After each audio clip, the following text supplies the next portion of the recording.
Almost as long as All right, we are ready to begin our meeting. So good evening, everyone that is viewing us from far and wide. We're now going to call our meeting to order. Yes, we're calling our meeting to order, and we would like to ask Mr. Gallo, would you lead us in the pledge, sir? I would be delighted. If you would please stand with me, place your right hand over your heart, and repeat after me. Ready? Begin.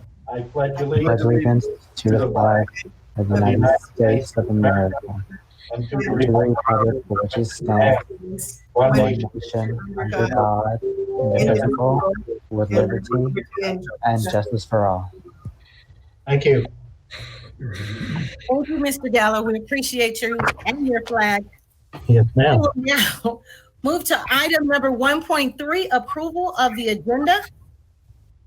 So moved. It's been moved. Is there a second? Do we count? Okay. It's been moved and properly second. And we will also ask at this time, are there any items to pull from the consent calendar? I have one, Madam President. Okay. 11.8. 11.8. Any others? If not, we will go ahead and vote. And I haven't seen if everyone is here, so I'll call your names. Dr. Hill? Aye. Mr. Gallo? Aye. Mr. Tillman? Aye. Ms. Rosales Medina? Aye. Dr. Wyatt? Aye. And Dr. Flores? Aye. And Gwen Rogers, aye. Thank you, motion carried. We will now have 1.4. Our inspirational message will be from Dr. Wyatt. Why, thank you, Madam President, and good evening to everyone out there. Great to see you all. First of all, I just want to say National Happy Teacher Appreciation Week to all of our amazing teachers in our district, as well as our county, our state, and our nation. We all know this has been a year unlike any other in the history of our great nation. So thank you to all of you out there that are doing what you're doing. We know this has been a tremendous experience of learning together. So just know we all appreciate you from the Board of Education. Please mute your phones. Thank you. Thank you, Madam President. Well, my message tonight is for our graduating seniors. And let me first start by saying I apologize because I didn't know we cannot play music videos here on our board meetings because I guess that's proprietary and it's against the rules. So I apologize. I won't be able to show you my music video, but I will tell you a little bit about it. So for the class of 2020, this has been more than just a challenge. This is a once in a lifetime experience that we are all experiencing, and we're calling it a pandemic. But I can assure you, every board member, every San Diego City Unified School District employee, every family member, and folks throughout our city, county, and state and country want to celebrate the class of 2020 to the fullest. And one way or another, we know we will. If anything, the class of 2020 will be embedded not only in our hearts and memories, but also in history. The class of 2020 will be known as many things: the COVID-19 class, the Rona class, the distance learning class, the social distancing class, and of course, the face mask class, as we all know, are popular for. But to me, the class of 2020 will be known as a class of incredible resilience. You're the class of students, families, and staff who overcome a global epidemic. We've been forced to shelter in place, which has not been the worst thing by any means. But it's forced us to learn to spend more quality time with our families and friends. And we learned that most of all, we have pretty much everything we need right here at home. I also want to thank the many awesome community members who have adopted a senior and highlighted them on social media.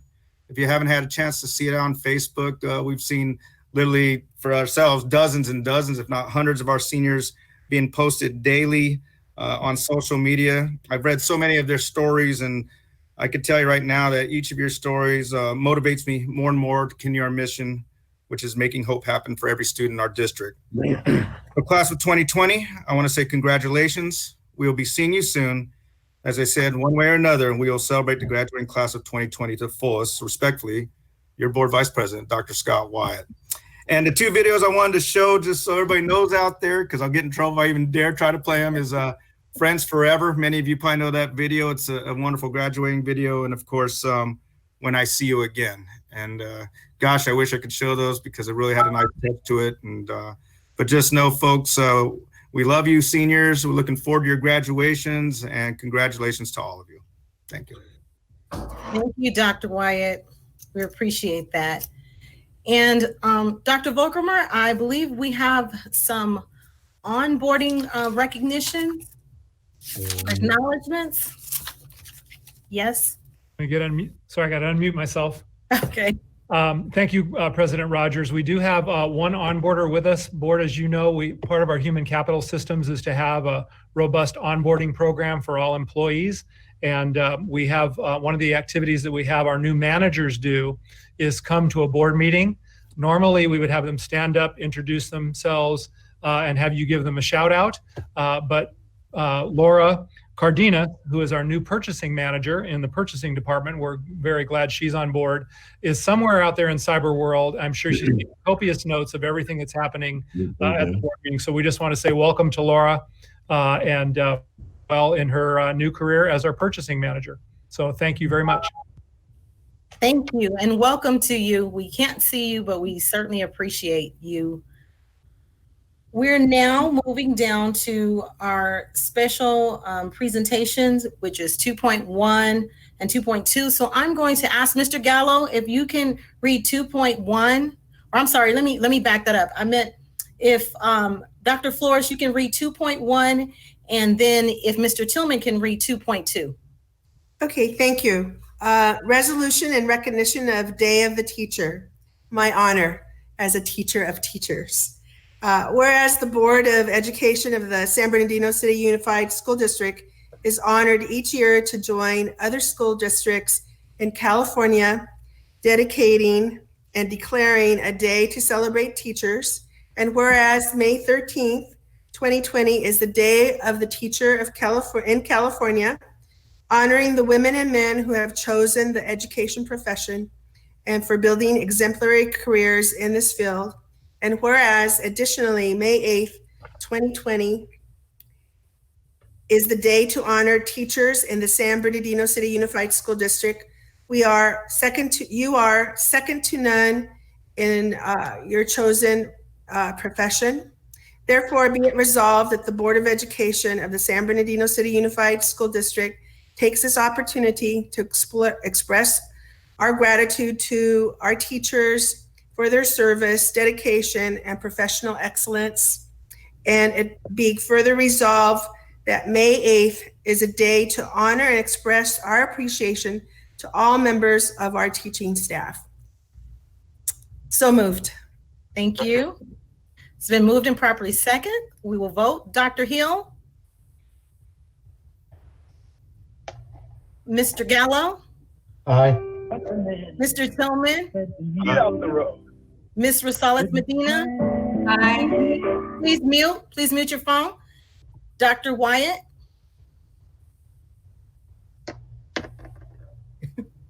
Dr. Wyatt?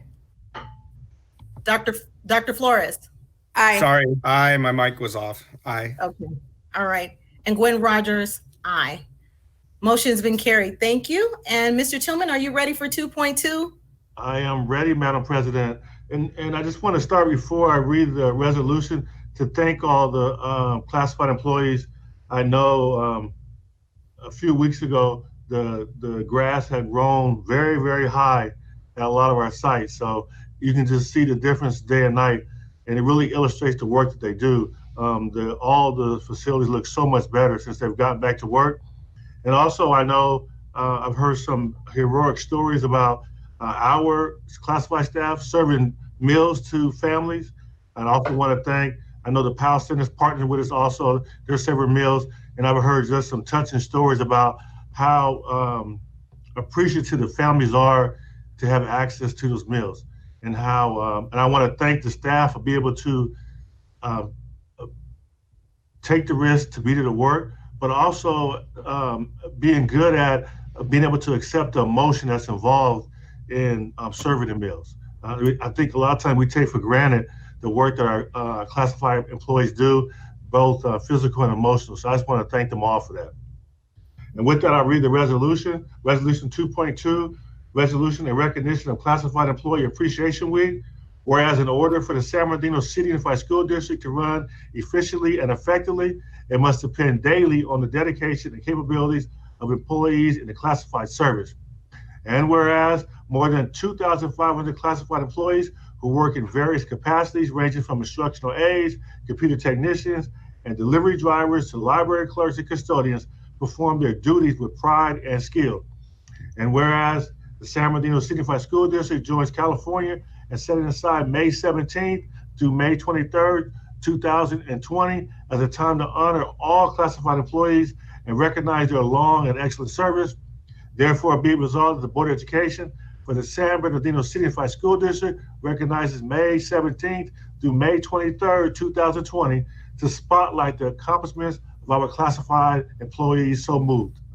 Second. It's been moved and properly second. Dr. Hill? Aye.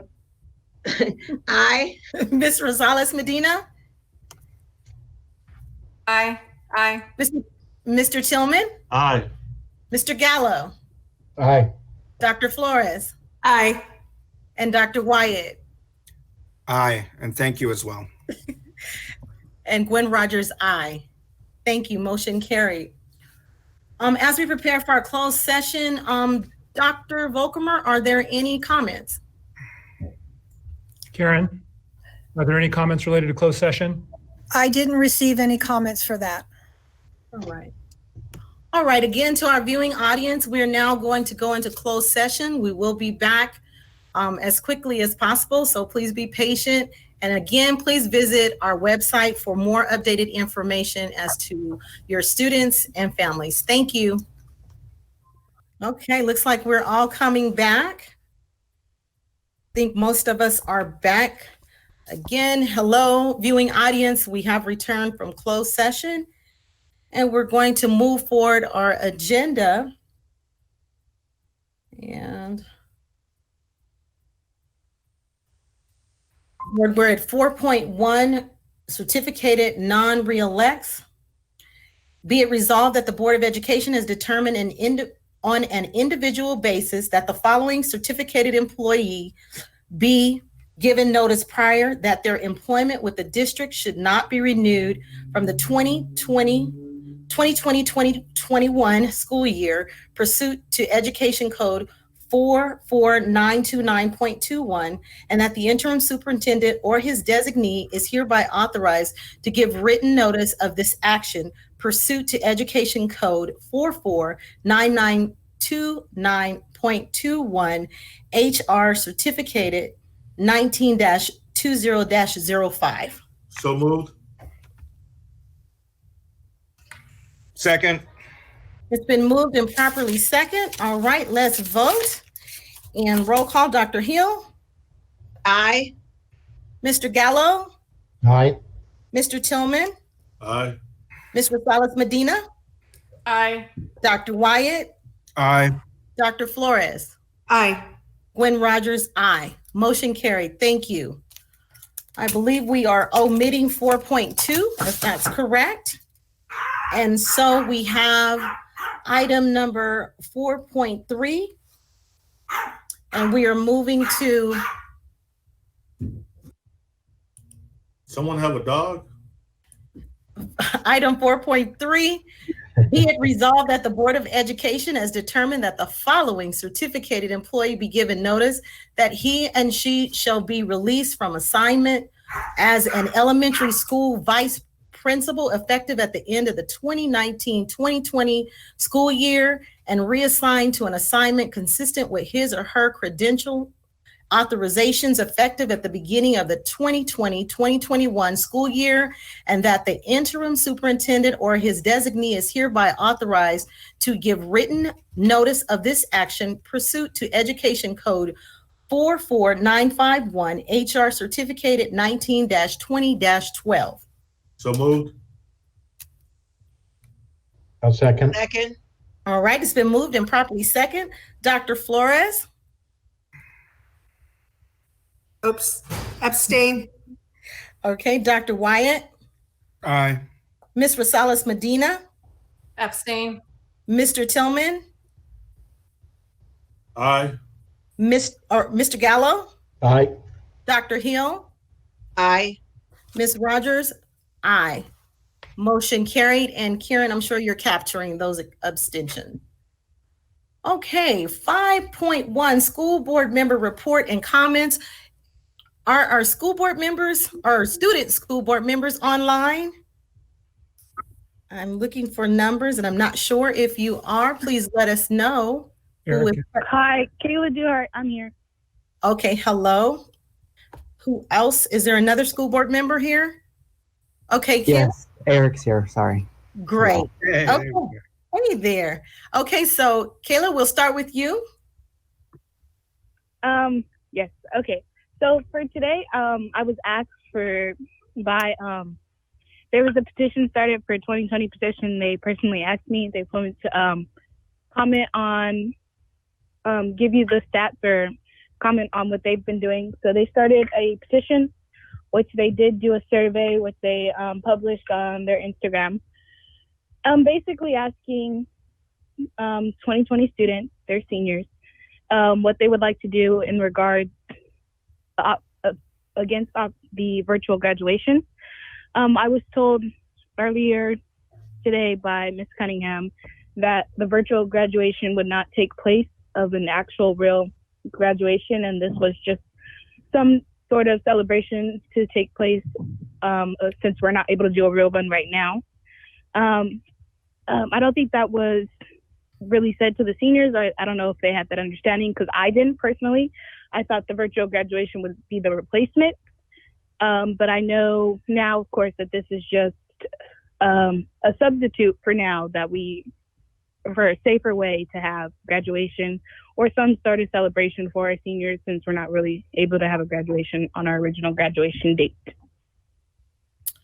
Okay, and Dr. Volkemer, I may need you to weigh in on that a little bit, but I'm going to hear from our second board member as well, so we can get some clarity in the wording and the verbiage that's going on.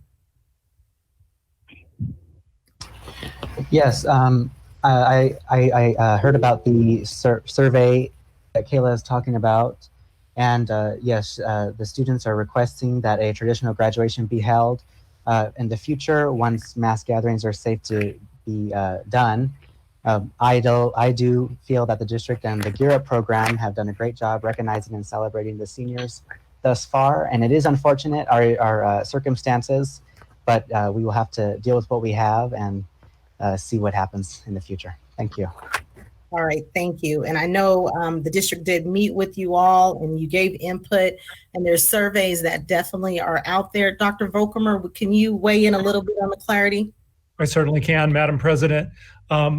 Board, you'll be hearing a little more about this during our COVID presentation, but not to steal too much of Linda's thunder, who's been working on this very hard. We are planning to do a virtual graduation, not as a substitute for an in-person graduation, but as something, because we really have no idea at this point when we would be able to have an in-person graduation. We are committed to doing that once the restrictions on gatherings have been lifted. Right now, we would not be able to, in fact, just as recently as last Thursday, we were on a conference call with the Department of Public Health, the Director of Public Health, who said in-person graduations, even if socially distanced, are not allowed right now, no gathering of that size.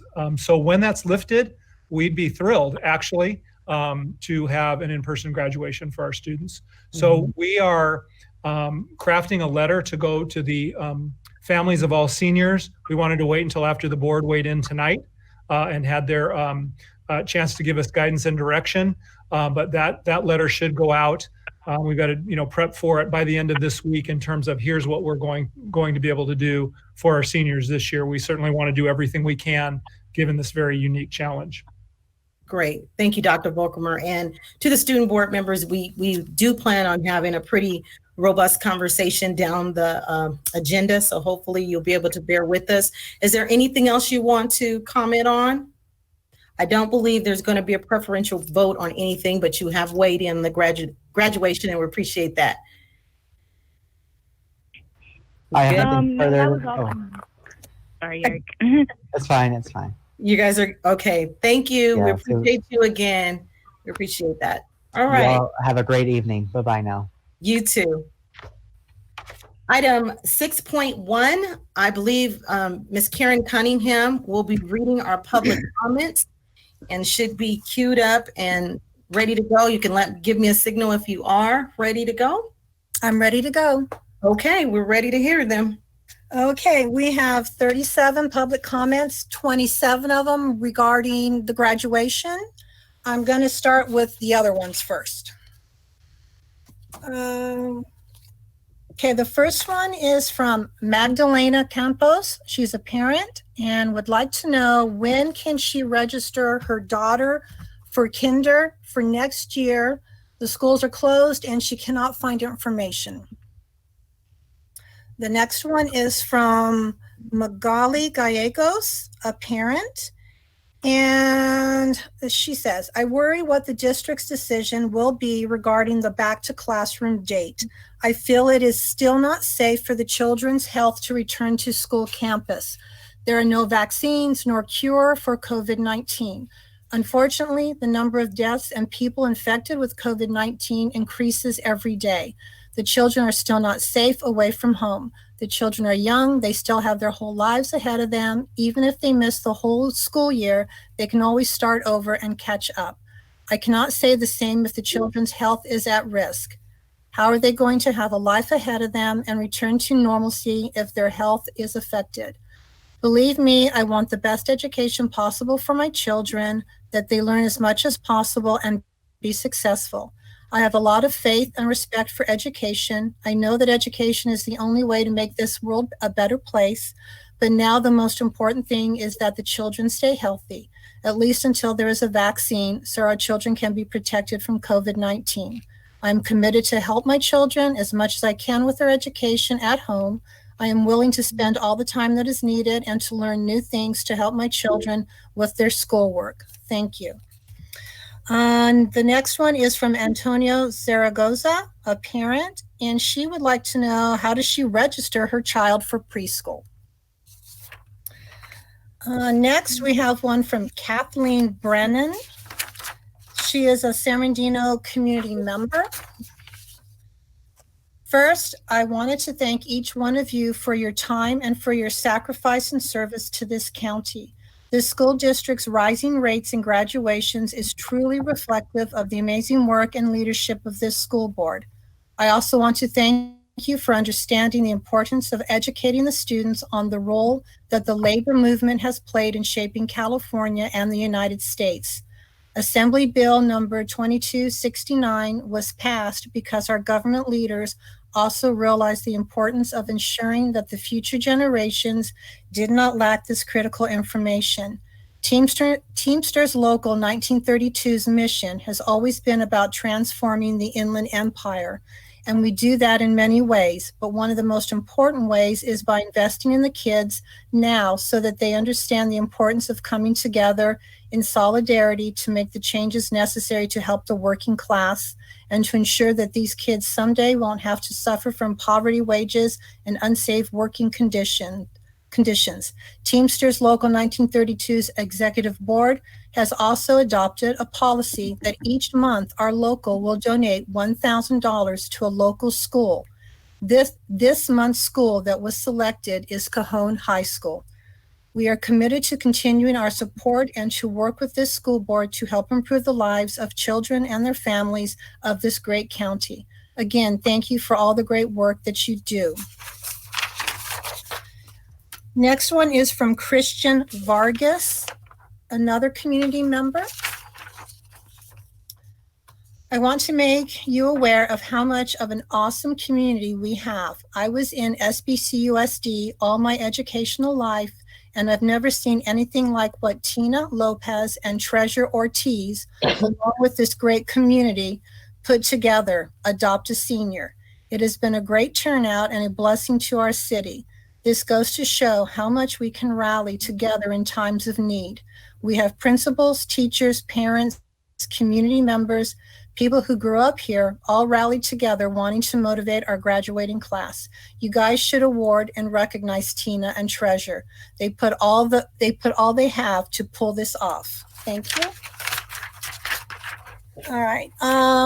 Martha Ontiveros, a parent, and she asked, where can I find information regarding enrolling a student? Liza Hutchins, she's a community member. I have a concern. Last meeting, it was reported that there was a new case of bullying. How is that possible if the schools are out? I know most of the districts across the nation have been dealing with this issue and trying to find ways to resolve it. I think it is alarming to know that bullying is going on even when schools are closed. Thank you. And one from Mia Cooper, a parent, and she writes, at this time, I wish to thank everybody for all their hard work for the transition into the distance learning. It has not been easy, but we are all getting it done. Thanks to all the teachers during Teacher Appreciation Week and all the hard work that they are doing. Also, I'd like to thank our school police department and the chief for their hard work and dedication to our students, employees, and staff helping in the community. I would like to thank the school police chief for taking the time to speak to me regarding my son, who wanted to be a police officer, and giving him the necessary tools to be successful. On May 20th, my son, Christopher Cooper, will be sworn in as an officer. And finally, when the school board has their discussion on what we are going to do, when we are going to come back to school, I would like the board to maybe consider distance learning as an option for some of our parents. Thank you. And another one from Roxana Cervantes. First of all, I would like to thank you for the effort that is being done to support the SBCUSD students' education. It is a process in which we are all learning. My comment is directed to the students' attendance and monitoring strategy. As a mother of students who are at two different levels, elementary and secondary, I am experiencing the difference that exists in the instruction and work received. Last week, exactly on Friday, I received a robocall telling me that my student had not been attending distance learning classes according to the SBCUSD system, which I can firmly refute because I have been monitoring closely my children's interaction in the virtual classes, working on their homework packets, and taking advantage of the suggested resources. Another point that I think would be useful is to establish a consistent schedule for each class. I appreciate the attention that is being given to us, and I hope that soon we will see this situation as another experience. Thank you. And the last one in this section is from Amy Noel. She's a parent. Okay. I have 5 children in the school district at Wilson Elementary and Golden Valley Middle School. 3 of them have IEPs for dyslexia. Most schools in our state do not have what is needed to offer a free, appropriate public education to children with dyslexia. According to the California Department of Education, nearly 38% of students in special education qualify because of a specific learning disability such as dyslexia. We know better than ever before how to effectively help students with dyslexia and other reading disabilities. The following 4 strategies also benefit English language learners. Number 1, annual universal screening done by general education teachers from kindergarten through 2nd grade. Number 2, purchase a multisensory structured literacy program for Tier 2 intervention in K2 grades and Tier 3 intervention in special education K-12. Some examples are Wilson, Sonday, and Linda Mood Bell. Linda Mood Bell also has an SMLE math program that would be very effective for dyscalculia and math intervention. Number 3, annual training for teachers. K2 grade teachers need to be trained for screening for dyslexia and using the MSL program for intervention in their classrooms. Special ed teachers need training in using the MSLE program for reading instruction. All teachers K through 12 need to know how to recognize the symptoms of dyslexia in the grade level they teach and how to more effectively teach these individuals. Number 4, create a position in your district for a reading specialist certified in a program that is approved by the International Dyslexia Association. This approval from the IDA is given when the reading specialist program includes multisensory, direct, structured teaching methods specifically for dyslexia. If a child does not close the gap in small group intervention, they should be served one-to-one with a reading specialist. The district certified reading specialist could go from site to site in the district for one-to-one intervention as needed. Any efforts you make in this direction will give you phenomenal results because these things have been scientifically proven to work. I have partnered with the International Dyslexia Association and Decoding Dyslexia California to make these suggestions part of the California Education Code. To sign a petition and find more information on how to help, please visit the Amy Noel YouTube channel. I have emailed these suggestions along with links to resources to the school board, SELPA directors, and superintendents. Thank you for your time. Okay, I'm going to move into the graduation comments. Give me one second. Okay, there are 8 comments from students. Okay, the first one is from Abigail Ramirez. And she says, the board released a survey to all SBCUSD students on May 1st, 2020. The form included only options for a virtual graduation. The class of 2020 deserves more than a virtual graduation via Facebook, YouTube, and any other platform the board is willing to use. Seniors deserve to have a traditional graduation after the national pandemic comes to a close. We seniors have worked hard for a graduation ceremony and deserve to be rewarded this option of walking. Yes, we seniors realize that some might leave or not be willing to wait for our graduation. I personally did a petition for the class of 2020 that currently has 772 responses from SBCUSD seniors only. Statistically speaking, over 98.7% of the seniors believe graduation should be held after the pandemic, and over 86.3% are willing to wait until further in the year for our graduation. Seniors have and currently are working hard to achieve their goals, and we deserve to walk as we have all strived for over 12 years. With the consideration of those who are entering parts of their lives where they will not be available to a traditional graduation further in the year, those are the seniors who need to be offered the virtual ceremony. In regards to a traditional ceremony, it should not be virtual since it is not what seniors deserve nor want. I hope the board takes this into consideration as I speak for the class of 2020. Thank you. The next one is from Malia Delgado. I am a senior at Cajon High School that has been completely devastated by the outcome of my senior year.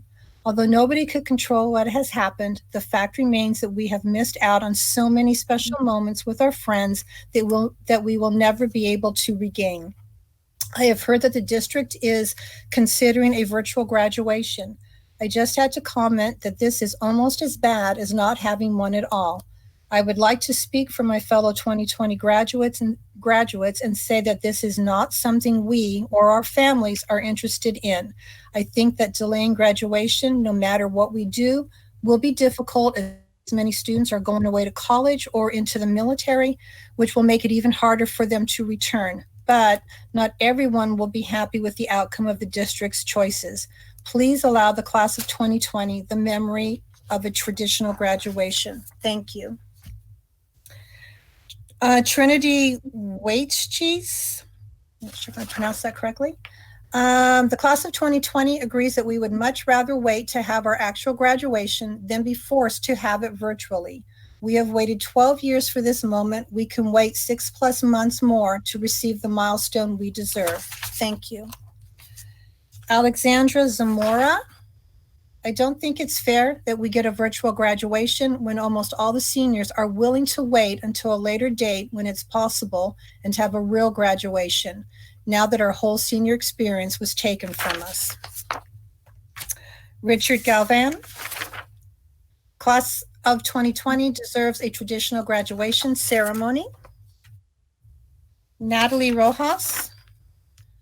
As a part of the 2020 class, I believe we deserve so much better. We didn't work our butts off for 12 plus years of school to not be able to get the proper graduation ceremony we deserve.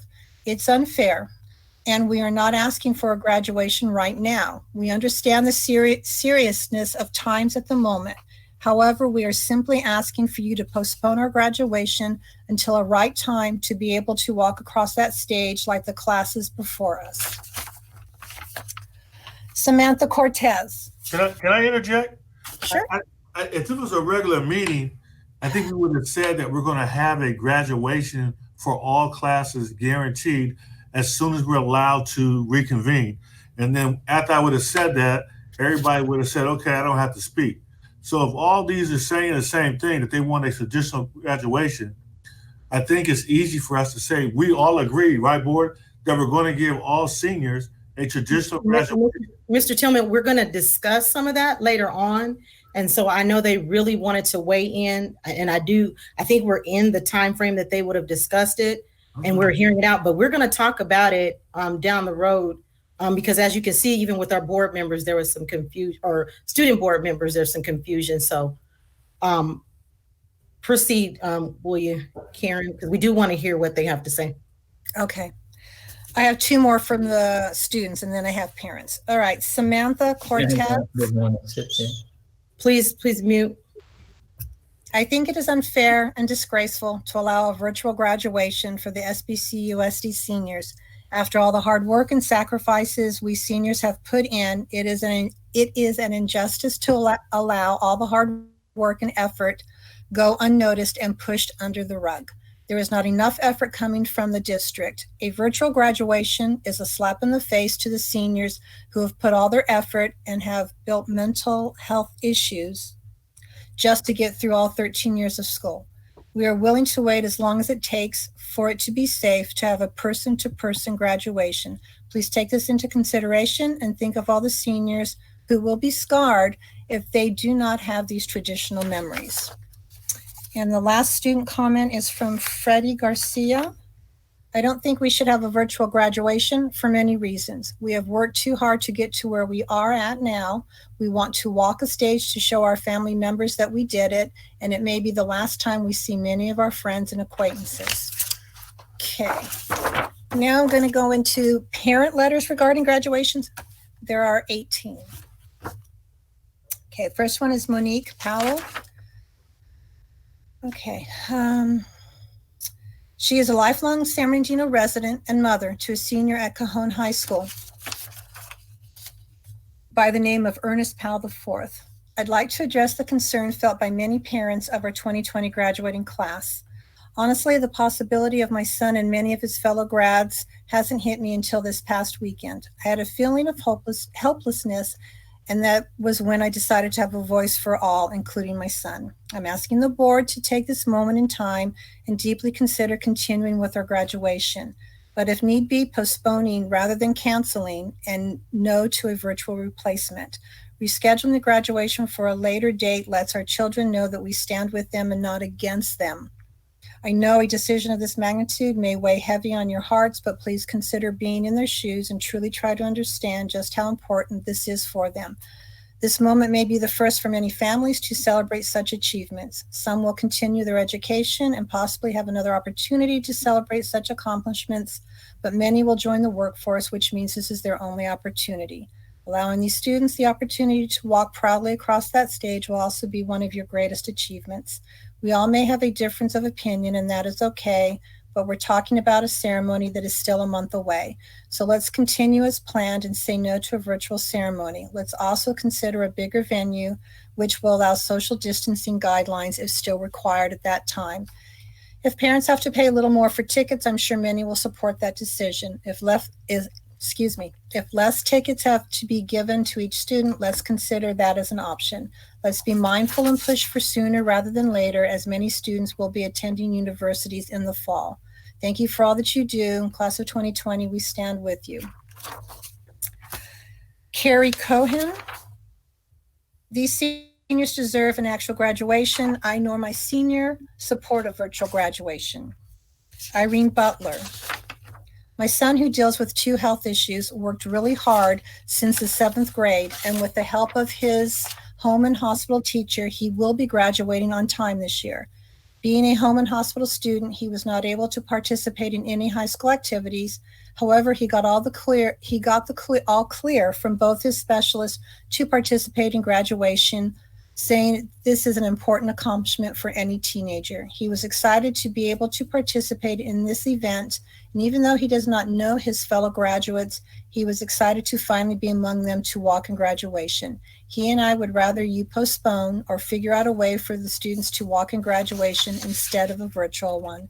The students have worked very hard for this right, especially for those in my son's situation. Thank you. Sunshine Chagoya. I'm asking that this not be canceled or changed to virtual. There are many family first graduates and young adults that have really struggled to finish. This would show them those accomplishments don't deserve recognition. The seniors have sacrificed so much, and I feel they're owed the ceremony. A delay would be much better than a virtual. Thank you.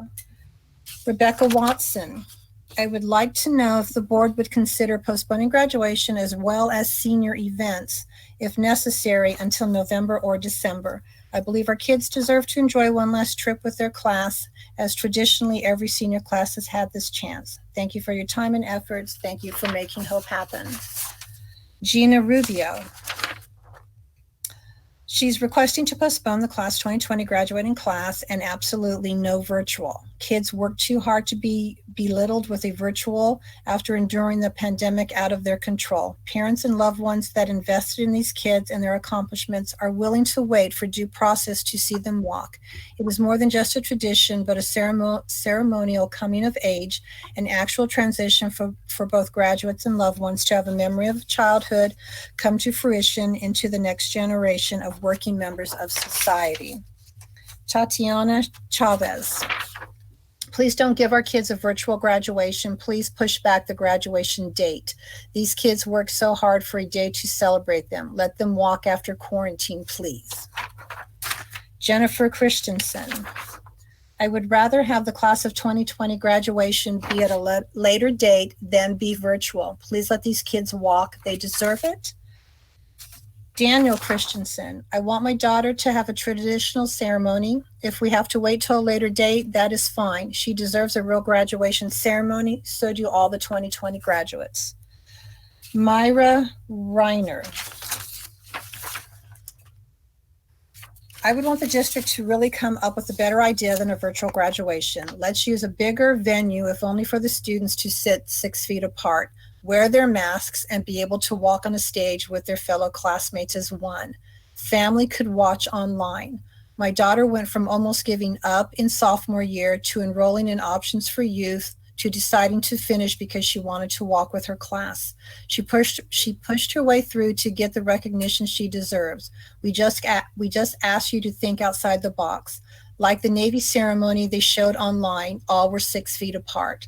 And if we can't do it June 4th, let's plan for the beginning of July. By then we will be in phase 3, which says schools could return. I pray you think as a parent, not a higher educated figure. Ellen Bailey. I do not feel the board has thought long and hard on ways to make this graduation year the best for our seniors. The students had to sign a petition so they could have a say on their graduation day. Famous words for 2020, we're all in this together, yet I feel like we're really not. Kalia Richardson. No to virtual graduation. Let's postpone it since the kids can't go to prom or grad night. Lilia Jimenez. Postpone graduation or find a way for our children to walk even with face masks. Have only 2 tickets per person, not any extra, but let them walk. They have worked so hard for this. Brianna Bocanegra. I'm a parent of a 2020 senior who struggled throughout his whole education up until now and has finally found his way of learning and has pushed to finally catch up and get good grades. To hear he might not even be allowed to walk to receive his diploma is heartbreaking. These seniors deserve at least that part of their senior year after everything else was taken away from them. I really would like for them to have an actual ceremony, even if it's months from now.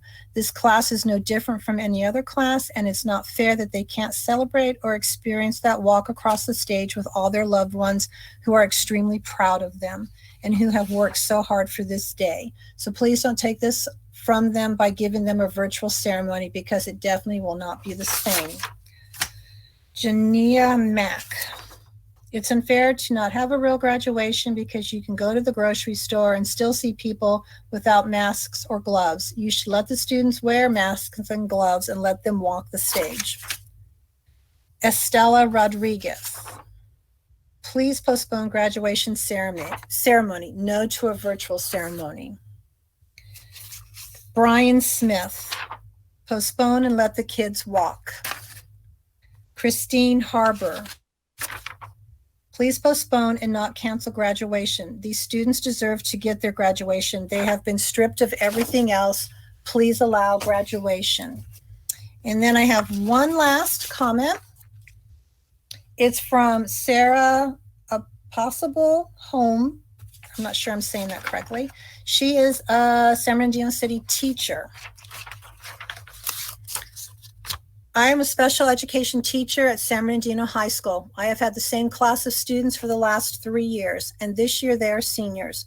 All year we have been looking forward to the celebrations that come with being a senior.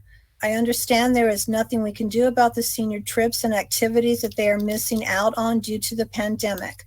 However, I ask that the board follow through with the promise of a true graduation ceremony.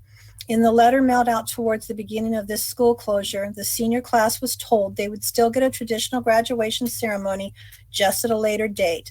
The students and families accepted this. Now, for some reason, the school board is going back on this promise, and I will tell you my students and their families are not okay with this. The school board didn't even consult the families before making this decision.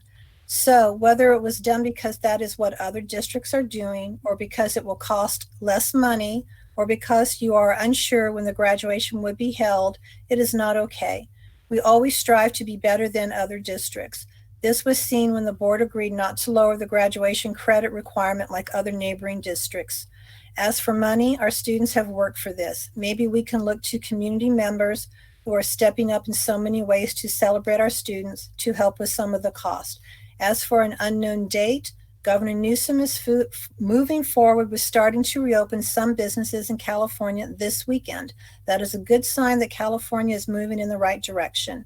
If we plan for a winter graduation, it would allow most students to be back for it due to holiday breaks from college. And we could even include students who maybe needed one more semester to make up some of their classes. In conclusion, I strongly urge the board to reconsider their decision to have a video graduation. We all know many of our seniors have had to overcome great challenges to reach this milestone. They deserve this. Please give it to them. And that is all the public comments. And you're muted, Ms. Rogers.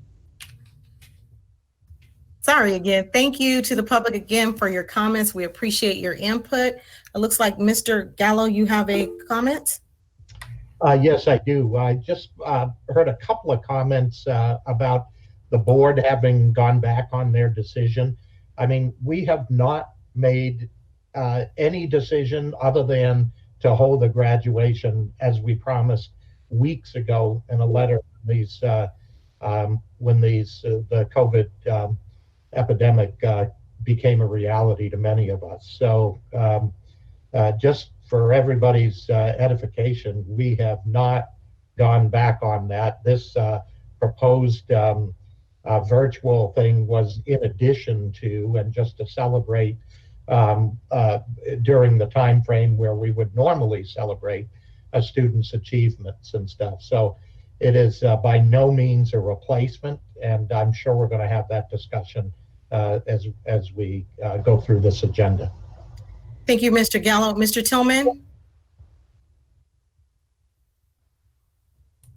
Yes, I just wanted to make sure because I heard a lot of reference to the board deciding on a virtual graduation. The board never had a discussion at all about a virtual graduation. It's never been agendized. And I understand it's agendized tonight. We'll discuss it tonight. But everything I heard, we're going to do a traditional graduation as soon as possible. I know the staff was going to recommend a virtual graduation, not in place of a traditional graduation, but just to have a virtual graduation at the normal time is what I heard. But the board never had any input. And I'm sure that we're looking at having a traditional graduation when the proper authorities tell us that we can do it, and we have the time to schedule the venue, put the announcement out to the parents and students, and do it the right way. But we're going to have a traditional graduation for all graduates. Thank you. And I'm going to take the next comment. And it's important for us to know, again, the celebration and graduation is the option to ensure that we are still going to honor our students. And we're going to hear more of this as to where we are and what we can do.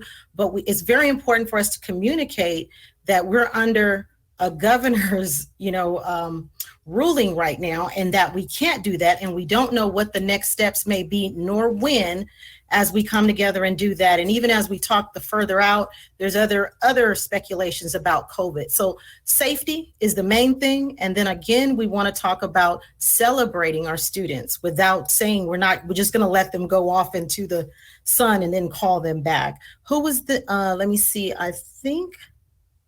Dr. Flores, were you? No, I think so. It was Dr. Wyatt. Dr. Wyatt. Okay, then I am next. Right. Mm-hmm.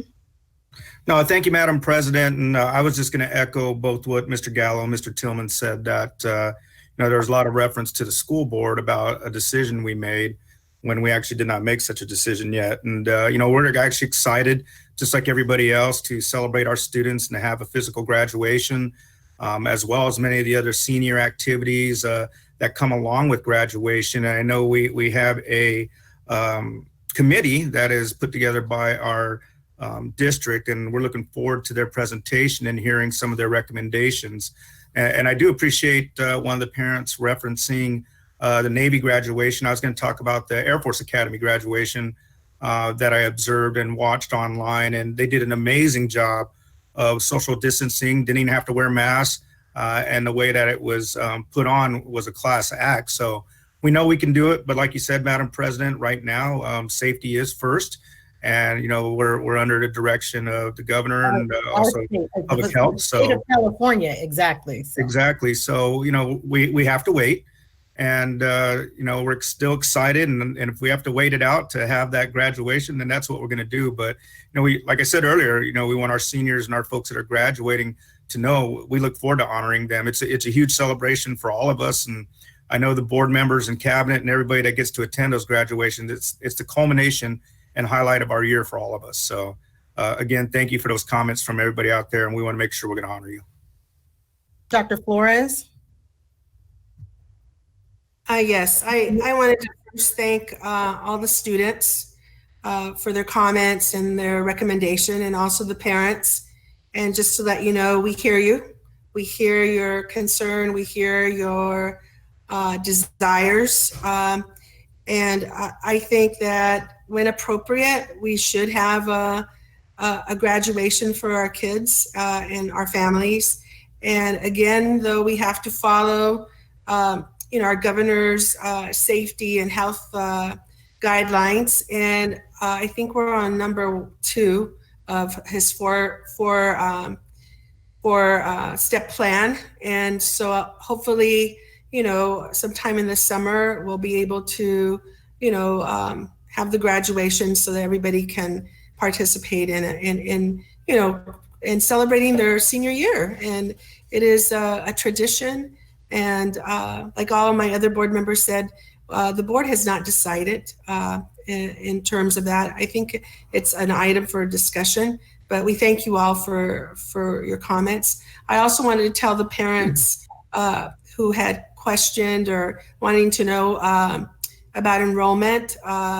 I think Dr. Volkemer is going to address that in terms of where you go and so forth. And Madam President, I just wondered, I know we're new at this, but sometimes I think our parents need to have a comment here and there. I know we're waiting till the end, but I wonder if we could discuss protocol sometimes, to just give them yes, we'll take care of it. This is what you need to do, or we'll get a hold of you or something, because it's so awkward to wait till the very end to get recognized. So I hope that we can discuss that. Thank you very much.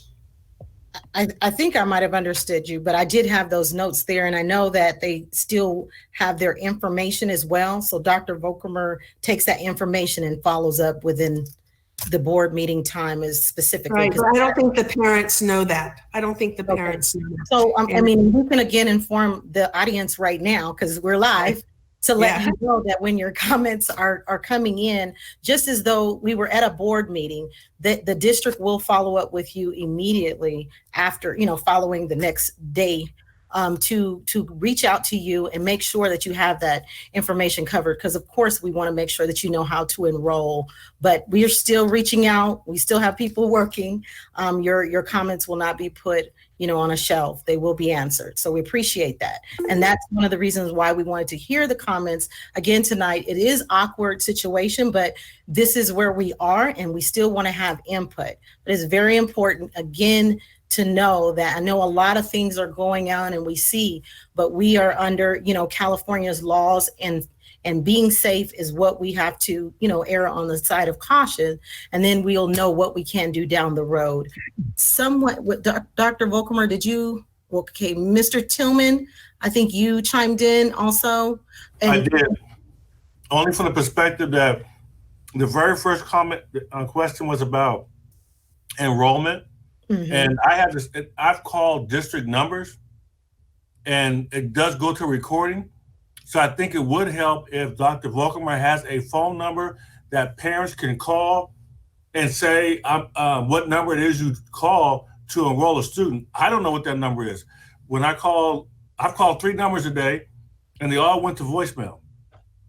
So is there a number that a person, because you have other parents watching tonight, so is there a number that parents can call that would help them get enrolled? I thought the enrollment center, Dr. Volkemer, you want to comment on that? Yeah, I do. We'll work on our phone system. We're using an email system essentially right now because we don't have people at work. But you can, for those who have enrollment questions, if they would just go to our website, sbcusd.com/enrollment, the entire process is laid out very well for them. So we're happy to help. They can call area code 909-381-1300. Nicole is going to kill me for that in the morning. She's my administrative assistant. But if they want to call, if they're having trouble getting through, we'll help them navigate as well until we can get a little bit more solid system along that way. So I wanted to share that we do follow up with each and every person who is requesting follow-up. Some people just make comments and are not requesting follow-up. Right. And I want to echo what the board said about graduation. I want to thank all the students. As always, you're very candid, very honest with us. We appreciate that. We appreciate your voice. Parents, thank you very much.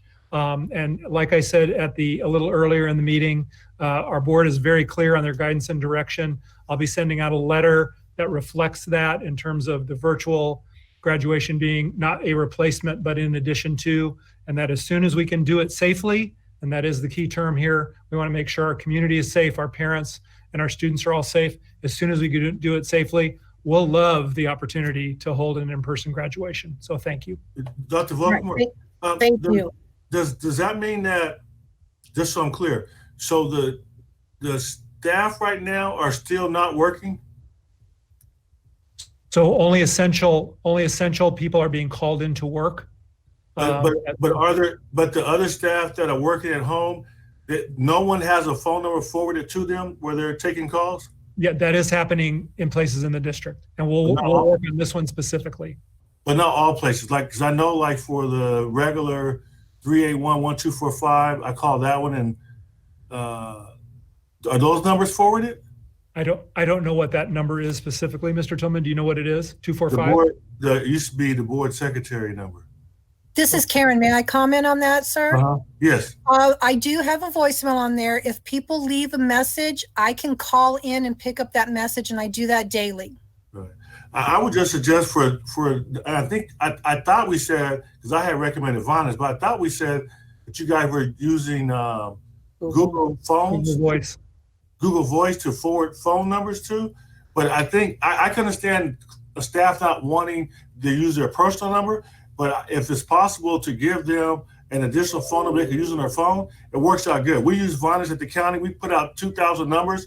So, and all they did when they went home, they forward their number at their desk to their cell phone, but it goes to a Vonage number, not to their own personal number. And when they call clients, it shows the Vonage number or the extra number and not their own personal number. Just a suggestion. All right, thank you, board. We are going to move to 7.0.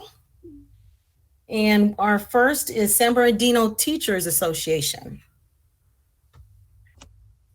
Karen, is someone on the line? Cheers. From? Yes, I'm here. Okay, there is Miss Alcala. Hello. Good evening, President Rogers, Interim Superintendent Bolkamer, members of the board and cabinet. I am Ashley Vitas Alcala, president of the San Bernardino Teachers Association, and I come before you again tonight speaking on behalf of the 3,000 members of SBTA. First and foremost, I want to remind you that it is May 4th through 8th this week, which is Teacher Appreciation Week. And I would like to sincerely thank all of our teachers who have seamlessly adapted to the distance learning environment and are working tirelessly to connect with our scholars during this difficult time. You are appreciated and you are essential. And I want to thank the board for also making a proclamation for teacher appreciation tonight. I also want to bring to the board's attention that May is Better Speech and Hearing Month, and it is designated as such to raise awareness about communication disorders. And this year's theme is communication at work. I also want to thank our speech language pathologists, our special education teachers, and our deaf and hard of hearing teachers who have chosen careers dedicated to serving our students with these communication disorders. And if you'd like to learn more, you can go to the American Speech Language and Hearing Association at asha.org. A couple of items that you'll be discussing later on in your meeting that I wanted to address. The first one is regarding the school district budget. Tonight, the district will be presenting information on the budget. Again, I want to remind you of my comments from last week that at this time, we still have a lot of unknowns that are out there, specifically around our current status based on the coronavirus, the state's plan to reopen things. And as far as the state budget, we're still waiting for the governor to come out with his May revise, which will not happen until May 14th. And we don't know exactly how much money we'll be getting from the federal government at this time, as several emergency legislation packages have been passed. So we just want to remind you to carefully consider all of the facts that are out there around the budget and the numbers and the figures as we move forward to make sound decisions with all of the knowledge that we have available to us. Another item that you'll be discussing later this evening is the school district calendar. And again, I'd like to remind the board that we have an established diverse stakeholder committee who collects feedback and makes recommendations to the board on our school calendar. And you have already approved the calendar for 2020-2021. At this time, as with the budget, there are many unknowns that still exist around COVID-19 and the governor's orders as it relates to the reopening of our economy and our schools. And I strongly encourage the board not to act without considering guidance from our public health officials and the governor as they lay out the plan for gradually reopening. I would also caution you from making any changes at this time due to the unpredictability of our current situation. We would also expect the calendar committee be reconvened, as it is our practice, if any changes are being considered. And again, that we make these decisions based on facts and the information and knowledge that we have at that time. So thank you again for your time. Thank you. Thank you. All right. 7.2, California School Employees Association. Is there a speaker on the line? Yes, ma'am. This is Oni Jimenez. Hi, Oni. Hi, how are you guys? I just want to take a minute to thank the board and the district for your continued support during these unprecedented times. We look forward to continued positive relationships working together to benefit our support staff and district as a whole. And I want to take an extra time also to say thank you to all our wonderful teachers that we have on staff at our district. They do so much for our kids, our parents, and employees as general. Again, thank you for your time, and everyone please stay safe. Thank you for your comments. 7.3, Communication Workers of America. Is there a representative on the line? I see a face. No? Communication Workers of America? All right. 7.4, San Bernardino School Police Association, Officers Association. Is there someone on the line? No, all right. We're at 8.1, 2020-2021 Board of Education meeting calendar. Karen, if you could bring that up so the board can see it, please. Give me a minute because what I'm in doesn't show it. Let me see if I can get it. Hold on. So board, this is the time of year when we typically bring a draft calendar to you for your meetings. So I don't want to confuse the calendar work that was already referenced this evening. This is the calendar of board meetings, Board of Education meetings. So as soon as we get that up, you'll see that we basically followed the same pattern that we have in prior years. Sugar. Sorry. And added a dose of sugar to the calendar apparently. I'm not signed on this laptop. That's why, so I've got to get signed on. Okay. It generally, I have it up if you want me to present it. Dr. Volkmer, did we get that in our packet? I can present. Did we get that in our packet? it should have been in your packet. Yes. It was on your board docs. It's Right. an attachment to the. Oh, okay.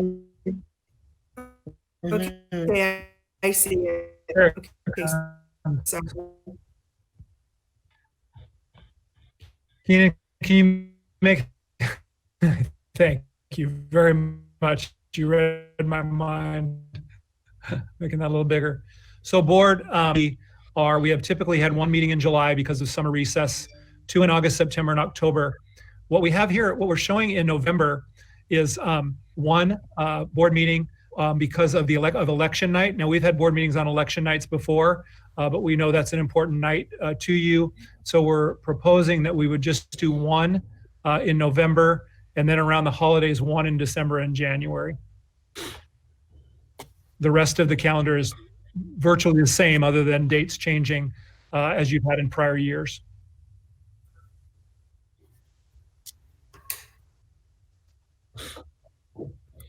We're trying to avoid having board meetings when students and parents and staff are on vacation. You'll see that reflected here. Let's see. So I can't, I mean, do we have board meetings? Are there any place we don't have 2 board meetings in a month? Yes, July, November, December, and January because of the holiday seasons. Miss Medina, do you have a statement? Did I see? Yes, okay. I do. So then my thing is that we're talking about the school board calendar, but the thing is that we've asked for the conversation to happen regarding the school year calendar. And I think I might have gotten that confused. It's going to come up. It's as going to well. come up. Okay, just making sure that we haven't forgotten about that. 9.3. Yeah, it's 9.3. This is the 2021. Okay. So, Madam President, I put my name on the list. Dr. Flores. Okay, I'm Am I ready. next? Let me see. Am I next? Let me double check because it clicked me out. You are, yes. And then Mr. Tillman. So just a point of clarification, Dr. Volkamer. So you're stating that this is following our pattern that we usually have, correct? In prior years? Other than November, I believe. And what's the change in November? The change in November would be to avoid the election night, having a board meeting on election night. To the following week. Which is November 3rd. Oh, yes, November 3rd. So we would move it to the 10th. Okay, Yeah. That's good. And that's the only change? Yes. Yes, okay. Okay, thank you. I just wanted to clarify that. Thank you. Okay, Mr. Tillman? Did we have 3 months in a row last year with only one board meeting? You had 2 in a row, December and January. That's the change I shared with you earlier. Yeah, and I think, I mean, it's a strain when you only have one board meeting a month. To do it 3 months in a row, you're not going to know it till you get there, but it's going to be a huge strain. There's going to be a lot of things that are going to get discussed that we won't be able to have input on. And part of the problem is like tonight, there's a lot of people out there that say the board said. And the fewer meetings that we have, the more they say the board said. And we can't respond to it. It's not a good thing for us not to have meetings, and to go to one meeting 3 months in a row is not going to be a good thing. Even if we have meetings back to back 2 weeks in a row, and trust me, I don't like having meetings, and my fellow board members talk way too much. But did you really say that? But mute can you mute him, please? Mute him. But I really think we shouldn't go 3 months in a row at one meeting. You need to add another meeting. You can pick the month, but you got to add another meeting on one of those months, even in January. Three months in a row with one board meeting is not a good thing. And you won't know it until you do it. You probably need to do it in December, the beginning, versus January. Okay, I'm sorry. We have, let me see. Mr. Tillman, you were done. Dr. Hill? Yes. Thank you, Madam President. I also recommend we not go 3 months. I would recommend the change be in November. You know, we've always had meetings on election night, but that's not my main reason for saying let's do 2 in November.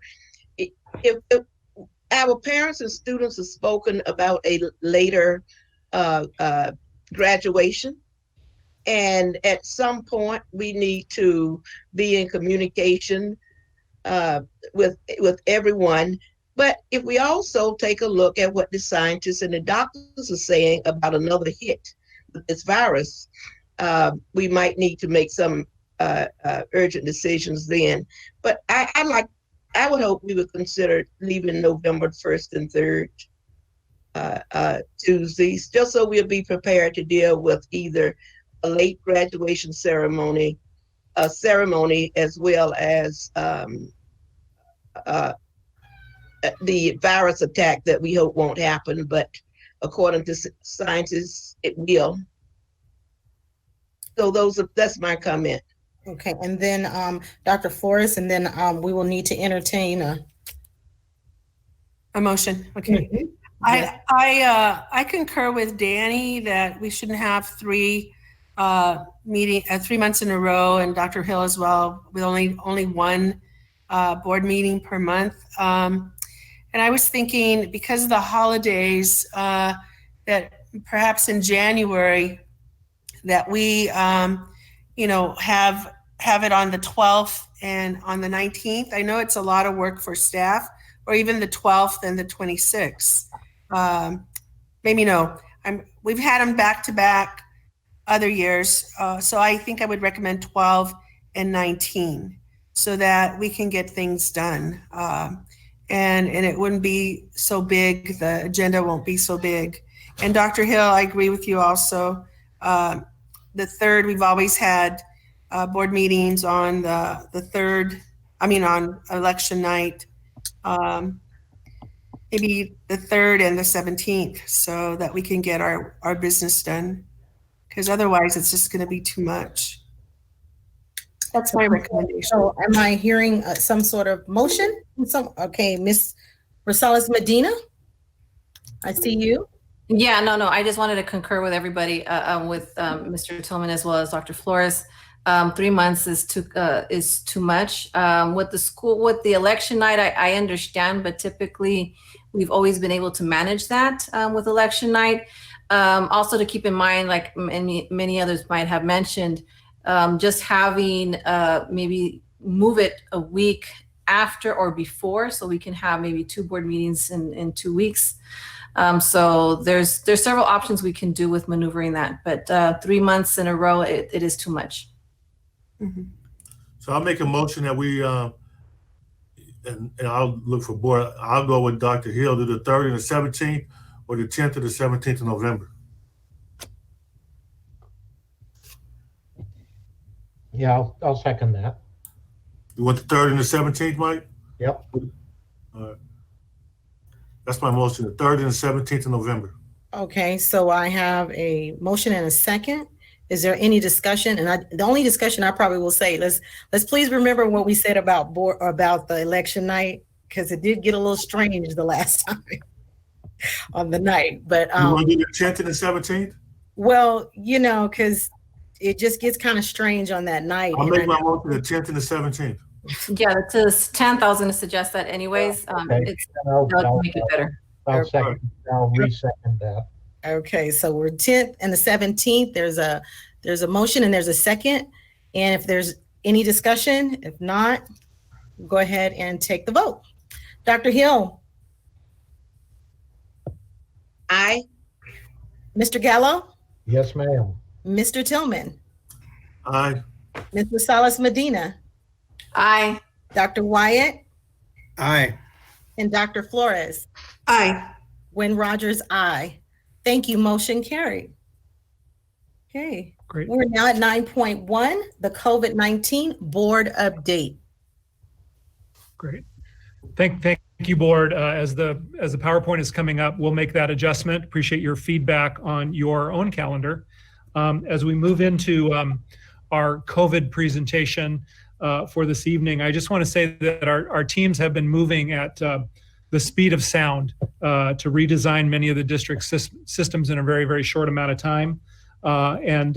Tonight we want to highlight a few of our larger efforts, things that are coming up. You've already heard a lot about graduation, the virtual alternative. We're going to talk to you a little bit about how we're measuring participation rates for our kids in terms of distance learning, summer school options, and then some newer work that just launched yesterday in relation to physically distanced schools. So there's a ton going on. In case I don't get to comment at the end, I just want to say, just a huge shout out to our cabinet members, each one that is taking on a very large role, as well as all the people that are helping them, their directors. We've got teacher representatives, classified representatives on these committees, other managers, and I just want to say thank you to them for the great work that's getting done. It's truly a remarkable effort. Our objectives this evening remain consistent with our other presentations. We want to update the board on district operations in response to the COVID-19 pandemic. We're going to review not as many metrics this evening. We're really going to stay a little bit more in the programmatic area, but we'll come back to our next board meeting. And if I could have you advance the slide, please. And we just want to again reiterate our core values. And that's having meaningful experiences for all kids, making sure that our instructional systems are sound, even in a very unique and different way, to minimize exposure for staff and students. Ultimately, it's about bending the curve. That was the lead slide that I didn't comment on, but it really is about bending the curve back. So at some point in the future, we can not have to worry about things like physical distancing, and we can have the celebrations that we want to have. And then finally, using the COVID-19 crisis to focus on systems improvement and building capacity. we really have adopted a mindset of when this is all over, we're going to be better than we were when it started. And we're using, as I think Dr. Flores mentioned, the adage that she shared earlier, we're not going to let a good crisis go to waste. We're going to get better as a result. So with that, we'll turn it over to the team and we'll advance the slide. And I believe that Mr. Halderson is first.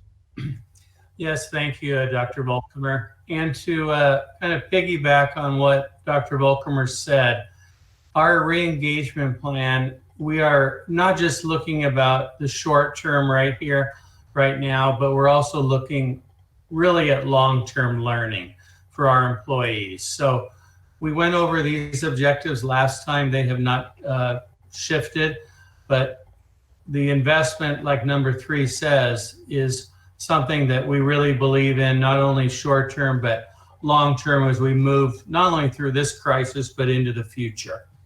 So next slide, please. We've come up with, we're going to have 6 different committees. We have been working with CSEA on getting representation on these committees. So I'll just go through these briefly. Universal, these are trainings that can be given to all employees in the district. Safety, obviously for our campus security, other employees that might be related with student safety. Nutrition is self-explanatory training that we would develop for employees in that department. Our trades area, which would be really basically M&O. Clerical, obviously clerical throughout the district. And then auxiliary, school site employees like rec aides, like health aides, what trainings will be best for them. Also, in regards to this, not all of our employees have computer access. So if we can go to the next slide. These are some timelines, but we also are going to develop trainings that aren't really based on using the computer, because we know some people have not good access. So, for example, book clubs would be one thing to do, training through reading a book. But these are our timelines. We established those committees. That was last week. Starting actually tomorrow, we will identify best practices. This is with all of our CSEA input. They'll be on the committees. We just got their names, I believe, on yesterday. Then on May 8th, which would be Friday, we will critique those plans and develop the professional learning plans that would be sent out. Finalization of the plans would be on May 11th, and the development of those plans, both short-term and long-term. And as I mentioned on the bottom there, this is done in consultation with our employee associations, especially with CSEA. And next slide, please.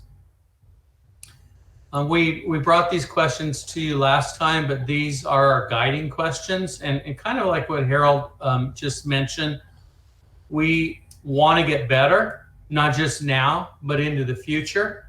And for all of our employees, and this is directed really at our classified employees. So those will be our guiding questions. I won't go through each one in the essence of time, but basically, how can we make each employee better through training, not only virtually, but it could be non-virtually also. So we'll have a report back to you on the next board meeting on the specifics of how the training is going. And thank you. And I have an update on the celebration of the class of 2020. Next slide. Ms. Bardier, sorry. You hang on a second because I know you're going to get kind of lengthy. Mr. Tillman, did you have a question in reference to something that Tom shared? I did. Mr. Hollerson, you mentioned that some of the classified employees don't have computers. Yes. And I would suggest that even the county's doing it now. They're doing training for new employees and they're giving the new employees a Chromebook, and we could give the employees a Chromebook and a hotspot and allow them to do the training with a Chromebook that we issue.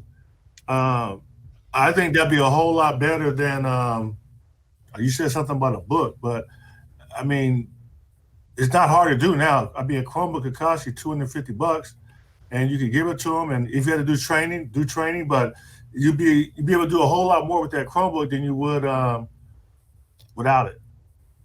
All right, thank you, Mr. Tillman. Yes, we'll look into that, getting those devices to the employees that, you're right, do not have the access. Yeah, and not only that, if they don't have the access, there's a host of things that you're gonna want them to view on the district's website that they would now have access to if we gave them that device. To think of an employee without a computer at home right now is not a good thing. So if we can give them a Chromebook to help with the training, I think it'd be a good idea. Thank you. Thank you for that input, Mr. Tillman. Thank you, Ms. Bardier. I'm sorry, we're ready for you. And I apologize for jumping in there, but we're so okay. The many ways we're going to be celebrating the class of 2020. So next slide, please. You know, plans for a voluntary virtual celebration for the class of 2020 are being developed as a result of the following orders from local, state, and national officials and health experts. For SBCUSD, voluntary virtual celebrations for the class of 2020 will be held until we have been assured by authorities that it is once again safe to bring large groups of people together. Next slide. We're not the only education system dealing with the best ways to honor the class of 2020. So we surveyed local districts to see how they were addressing the issue. Our comparable districts, like Long Beach and Santa Ana, have canceled graduations but are looking at alternatives. Chino and Snowline have announced virtual graduations, and Riverside plans to live stream. And many others, like San Bernardino City Unified, have postponed graduation and are exploring alternative ways to celebrate the class of 2020. We also met with our superintendent student advisory in a recent meeting. Next slide.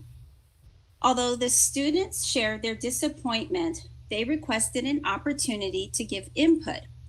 So we launched a very short survey to gauge how students are feeling.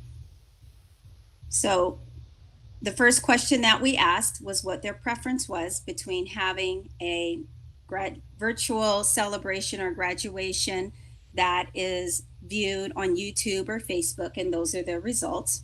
The second question they were asked is what types of pictures they would like to have featured in a virtual graduation or celebration. And I just want to mention our third question, it really came directly out of our superintendent student advisory.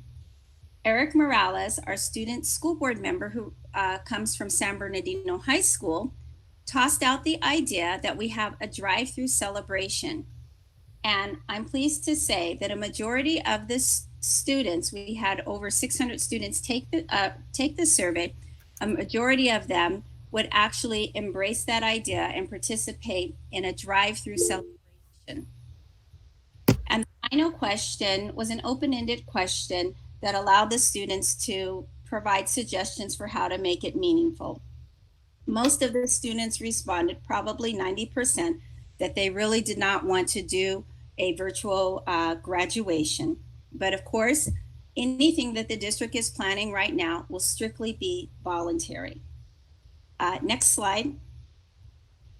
In the meantime, to support our school sites, we have created a standardized celebration program that blends engaging elements with pre-recorded student band and choral performances of the national anthem or the school's alma mater, along with personal video messages from the principal, from a school board member, and of course, the student speeches will also reflect the personality and the uniqueness of our students.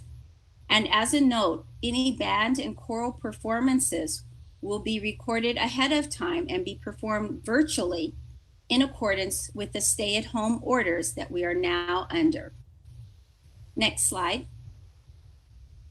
We will also provide each high school with a custom slide template to be used for their graduation roll call, and students will have their picture featured and whatever quotes or other information that they would like to have reflected. Next slide. Once an actual date for a virtual class of 2020 celebration is established, we will need at least 3 weeks to build the presentations that will provide us time to record and edit messages and blend in music and performances and special effects, as well as marketing and promotion time. We want to make sure these presentations are special and can be one of the keepsakes that our students have for the years to come. Next slide. A printed commemorative program will also be provided to families, and families will receive multiple copies. In addition to this, the digital celebration will also be a piece of memorabilia for the class of 2020. And this concludes the update on our virtual celebrations. Next slide. Well, good evening, board. San Bernardino County announced earlier this evening that they believe we have flattened the curve in the county over the past 30 days. And while the bend towards downward trending has not yet occurred, the county does plan to submit its initial recovery plan to the state after the state releases its guidance on Thursday. So while that's promising news, it is important to remember that there's a long, challenging road ahead, and that we need to remain vigilant and patient. The stay-at-home orders and the closures still remain in place until those announcements are made by the correct officials. Next slide, please. So your incident management team was busy this past week and this current week. We're monitoring all the related grants and funding along with Ms. Christakos and her team, CARES Act, FEMA dollars, CDE dollars, the state Governor's Office of Emergency Services, as well as some donations that have come in and grants that have been sought after by our team, $25,000 for the meal distribution program through T-Mobile, and a $29,000 Gen Youth grant that's going to help us with personal protective equipment and supplies.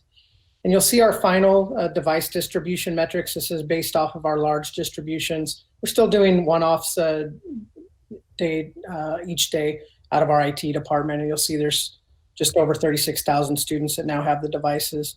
And we've begun the hotspot distributions with the priority for our seniors, the homeless, and foster youth. We do have a good system in place at our IT department to get the hotspots out into the hands of our students, and we have many that are in stock, and we're setting appointments so that's still moving. And currently we're working on the school closures, end of year activities. So we know there's a lot of personal property that needs to be returned or picked up from the schools, and a lot of school property that needs to be returned. So we're working on the plans for that. And that concludes the IMT update. Thank you, board. Thank you. And before the next presentation, I think it started with Mr. Tillman, Miss Abigail Medina. I believe I had a question regarding before Danny Tillman, Mr. Tillman. Oh, he's on there at 8:23 and you're 8:20. Go ahead. I'll follow with that. I want to stay in order, so go ahead. So that it was only because of the previous presentation by regarding communications with the graduation. Okay. I was wondering, so far we've been hearing students that may feel that there is no actual graduation. Are they under that impression? Is there any communications that there will actually be a in-person graduation, just not right now? And this could be something that we do after the fact once we're able to open, or is this something that the district is completely not doing whatsoever, is an in-person graduation once things gets better? I can answer that, Harold. We met with students to get their feedback. We sent out a letter early on when we first started distance learning, and we committed to a graduation as we were able to. And then in the last few weeks, we've had some requests and different pressures to put on a virtual graduation. And so we spoke to students about that. Our planning has always been committed to doing both. We sent out in writing about a month ago, ending all end of year activities with the exception of graduation. That still is the case. I think we can communicate it better. I hope that we have tonight. We also, as Dr. Volkmer suggested, we're going to send out a letter as well. Right. It's because we've already had several during the public comments, students that were under the impression that there wouldn't be. At least that's the feeling I got. Yeah, and so making sure that they understand there will be an in-person graduation just until we actually are able to, during that time. In the meantime, we're going to have the virtual graduation for them. Celebration is better use of words. I think we are going with celebration so that there is not a distinction. Yeah, there's a distinction between that, because to not do nothing, I'm sure the board will agree, as our community is stepping up, is doing something. We are required to at least honor and celebrate our students how we can right now. And then moving forward, as Dr. Mitchell says, but when that moving forward is, we just have no control over it right now. Right, but I just want to make sure that the students understand that, because it seems like there is misinformation, or they're not fully aware. And Dr. Mitchell said that in the meeting with the students, he did convey that information. But since we have so many students, high school students throughout the district, is it 300 students? I mean, those are the only ones that probably heard it out of the rest of the students' population. So the letter was sent. Yeah, it sounds like it was miscommunicated, but the letter we sent to all seniors. Right. Okay. Okay. And I believe we have Mr. Tillman. And Madam President, Dr. Flores. Yeah, I think on the subject of the graduation, I think maybe you should convene a committee that meets in the near future to discuss specifics about waiting until we can get clearance. Once we get clearance, how we're going to pick the date, because I think it'll behoove us to pick a date that's closer to a Christmas break or a spring break, so that there are students attending school out of state. They would have the ability to come back, maybe talk about doing it on a weekend, a Saturday, or is it going to be at the school? But I think a committee would be good, and then bring it back to the board. We can agendize it, and then we can formally say when we're planning and how we're planning on doing a future graduation, traditional graduation. There's no substitution for it. We agree. But that dovetails into what we're talking about with the COVID-19. My concern is, there's talk about the governor saying it started in July. My full concern is nothing's changed since the day we canceled school to now. The COVID-19 is still a disease that is out of control. I just want to make sure that people understand, people who are at higher risk for illness, COVID-19 is a new disease, and there's limited information regarding risk factors for a severe disease. Based on currently available information and clinical expertise, older adults and people of any age who have serious underlying medical conditions might be at higher risk for severe illness from COVID-19. And I think it's important that we say, based on what we know, this is from the CDC, those at high risk for severe illness from COVID-19 are people 65 and older, people who live in a nursing home or long-term facility. And this is another important part. People of all ages with underlying medical conditions, particularly if not well controlled, including people with chronic lung disease or moderate to severe asthma, people who have serious heart conditions, people who are immunocompromised. Many conditions can cause a person to be immunocompromised, including cancer treatment, smoking, bone marrow or organ transplantation, immune deficiencies, poorly controlled HIV or AIDS, and prolonged use of corticosteroids and other immune weakening medications. People with severe obesity, and that includes body mass index of 40 or higher, people with diabetes, people with chronic kidney disease undergoing dialysis, and people with liver disease. And I think it's important to say that, because at some point, as you said, if the governor gives us direction to have staff come back, but the disease is still there, this group of students and employees, I think, have to be accommodated. And we always have to understand that as we ease the stay-at-home orders, more people will have the chance of getting sick and dying, especially this group. So I hope whatever decision we make, and as Ashley, the SBTA president said, the committee can be involved. I'm all for that.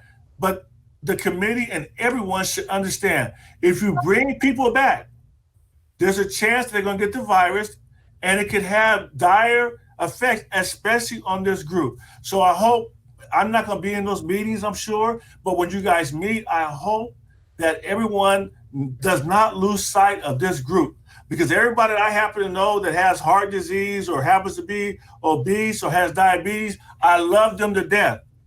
And I don't think it's worth them dying for us to be able to come back to school.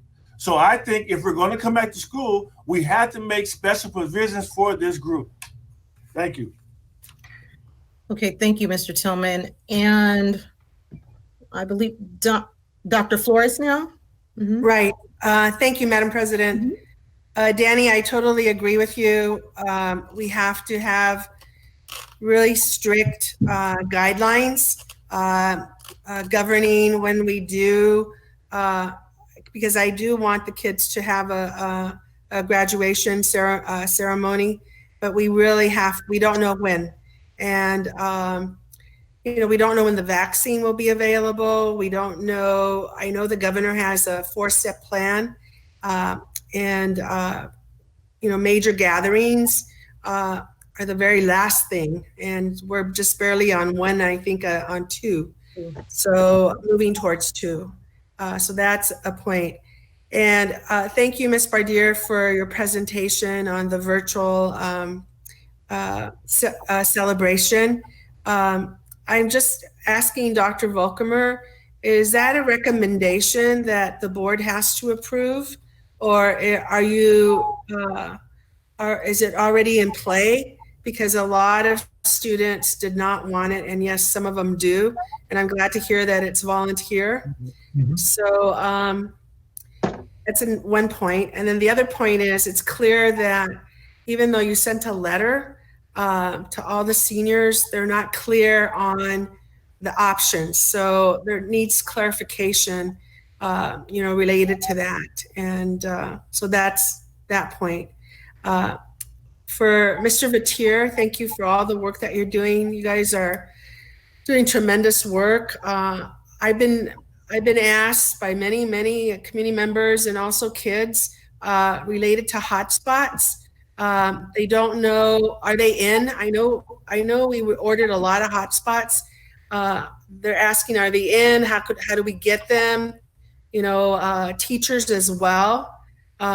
So I'd like for him to respond to that. Dr. Volkemer, and then Eric. Yeah. Thank you, Dr. Flores. So the answer to your first question is, we want to do as much as we can for our seniors. We know that they're missing out on some traditional end-of-year activities, and our hearts are with them through that. So the virtual celebration is in addition to an in-person graduation. It's just a matter of timing at this point. We did not want to see our seniors leave us in June without doing something for them. So this is something that will be voluntary. They don't have to participate. We're going to encourage them to participate because we want to fuss on them a little bit. So that again, it goes back to the spirit of doing as much as we can. A second letter will go out. I mentioned this earlier this evening. A second letter will go out to clarify as best we can that there will be an in-person graduation, time to be determined, and there will be a virtual celebration. If you'd like to participate, we'd love to have you. And I also, board, I would like to recommend, I don't know how much it would cost, but Redlands Unified School District Board approved buying all their seniors their yearbook. So I wonder if we could cost that out and see if that's feasible for us to do. I think that was a very kind gesture on behalf of their board to give them, because of COVID 2020, it's just something, something from our hearts to them. Could you please cost that out for us, for all our seniors? Sure. Okay. We'd be glad to. Okay, thank you. And then Mr. Vatir. Yeah, Dr. Flores, and thank you for the compliment. The team's been working around the clock to keep stuff moving, so we appreciate the acknowledgement on that. For our students, they can contact our cyber tech hotline for anything related to devices, hotspots, and this is the one-stop shop so that we can get them service, and that number is 866-223-8685. And that's for cyber tech. And any of our staff can call our staff help desk, which is at our IT department, which is 909-888-4357. And we'll work to help them as best we can. I didn't hear the last two numbers. That number again is 909-888-4357. 57. And the hotspots are they're coming in slowly, and we do have a list of students, and we are prioritizing to get those into the hands of students first, and we're taking individual cases with staff members on an individual basis as they call in. Okay, thank you. You're welcome. I'll be sure to let them know. Okay, thank you. Mr. Gallo? Yes, thank you, ma'am. I think we ought to do the graduation as soon as practically possible, and of course, with all the precautions in place that our state will certainly be providing to us. And I'd just like to see us do it, even if it's July. Great, do it in July and keep appropriate social distancing, etc. Rather do it sooner than later. Because you'll obviously lose more if you did it, say, during the Thanksgiving holiday or Christmas holidays, and even if you had to extend it to 2021, and walk with the 2021 class. I'm hoping we wouldn't have to postpone it and defer it that long. But I think as soon as practically possible, we should do it. And that's my comment on that.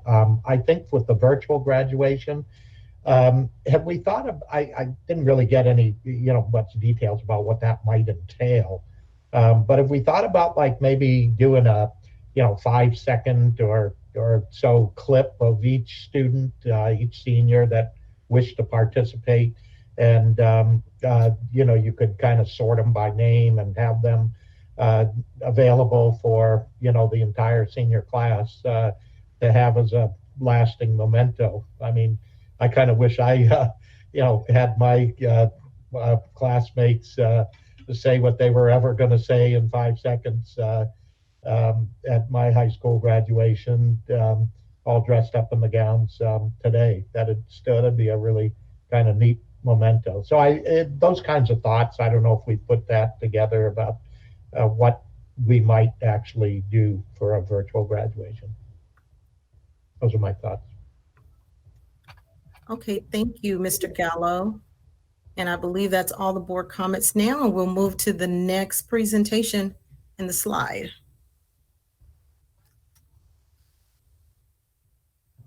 That's me. Good evening, board.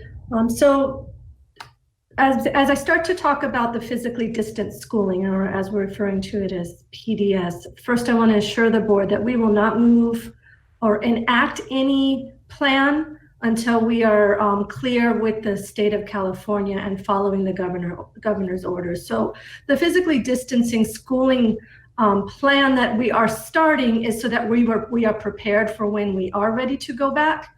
We know that the board is going to be discussing possibly changing our calendar start date. So as you listen to what I will be sharing tonight, keep in mind, this is getting us ready for when we do go back, what that will need to look like to make sure that everybody is safe, students, staff, and everyone who is engaging in our schools. Next slide. So today was our first day where we brought together a very large internal stakeholder group. And what I shared with them is our overarching challenge, and there's 4 parts to it. We need to design learning environments that keep our students and staff healthy and physically safe. That's first and foremost. That is the reason why we are all following stay-at-home orders. And so we need to make sure when we bring people back that we continue to keep people safe. We need to adhere to our governor's executive order on physically distancing guidance, and that is changing and evolving. And so planning for it and being nimble enough that we can be responsive to it is important to this work. We need to, of course, provide for high quality learning experiences for all of our students. And that has to be part of the planning of this and making sure that that can happen. And finally, we need to make sure that we provide safe and accessible working conditions for our staff. So those are our challenges as we work to prepare to bring students back in whatever format that might look like, and the staff that serves them. Next slide. And so as I mentioned, a little over 60 people came together today for about almost 2 hours of a virtual planning meeting. You can see that it is a cross-divisional team of experts, educational experts, and our staff that really helps keep our schools safe and secure. So we've got leads from our district departments, we've got union representation, all 4 union groups have been invited. We have many principals at different levels, elementary, middle, and high school, because of course this is going to look different at each level, and so we need their voices as part of it. And then what we will be doing, we will be consulting with our local health experts. They will not be part of the internal planning team, but we will reach out to them to make sure that whatever we plan is in alignment with what is needs to keep, whatever is in alignment to keep our students and our staff safe and healthy. So that's the internal team. Next slide. The approach and the work, so the communication flow. So you can see the internal team, and that's the planning team. So we will have team leads. I will share what those team leads will be doing in the later on in the presentation, and then they will interface with our incident management team. So we need to make sure that that work is flowing. Then once we get an initial plan done, then we're going to share that initial plan with our parent advisories and our student advisories so that we can get input and consideration, because as well as a plan may be developed, our parents and our students always give us additional thoughts to consider. We'll take those considerations back to the internal team, and we will refine it and design data-driven systems and monitoring systems so that when we put the plan in place, we know how to monitor it, what we're looking for, and how to make improvements. The internal team will update our cabinet on a regular basis. The internal team will receive recommendations for improvement, and the internal team will interface with the budget committee, because that work needs to be going on simultaneously and in alignment. And then updates to the board will be coming on a regular basis. So that's the flow of communication and the flow of the work. So we go large, our teamwork, to a larger group, back to team, to cabinet, and to board. Next slide. So we're doing this work in 4 phases, board. It is quite the elephant to take on.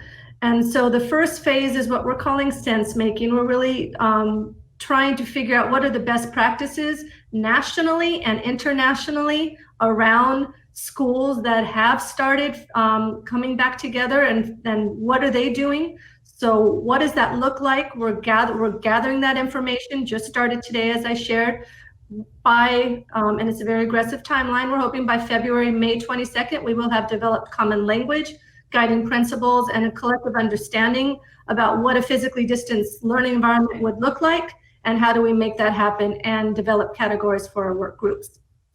So that's phase 1, sense making. It's really us researching, finding out what's happening nationally, internationally, working with our health agencies, all of that, just so that when we move forward to change policies or refine procedures, that we are doing that with the most up-to-date information. Next slide. Today, as I shared, the internal stakeholder group, we already pulled together what our collective wisdom was, and we came up with 9 work groups that we're going to dig deeper into. So you can see the list of work groups on here. One group specifically will look at the classroom learning environment. That really has to do with the scheduling, how many children in a space. There's a lot around that. We have a very large and robust team that will be looking at that. We have another team that's going to work through safety, specifically for cleanliness, We've got a team that will be looking at wellness and social emotional learning and supports. Safety screening and physical health is a different team. So you know that there's already conversation out there about testing and then checking for temperatures and those type of things. So we'll have procedures in place for that. The actual physical layout of a school, if any of you have gone to the grocery store lately, you know how that has changed. Imagine that we'll have something like that going on at our schools. We have a team that's going to look at our after school programs, and we're calling them parent support. So that kind of includes our CAPS, our sports, our extracurricular, and any kind of childcare that may need to happen depending on what comes out of Team 1 around scheduling. We have a team that will look at transportation, because that will probably change as we think about maybe not having all children on campus at the same time and rotating schedules wherever we land there. We of course have a team that will look at the fiscal impact of all of this work, and then a team that will work on making sure that we have the ongoing training specifically around technology skills and access, but that team will interface with Ed Services and just make sure that that support is in place. So we just put these teams together today. We finished about 3 o'clock. They are, we've got the team leads that then are going to guide their smaller teams through the research phase of this. And again, we hope to have a solid framework of common language and understanding by May 22nd, which then takes us to, next slide,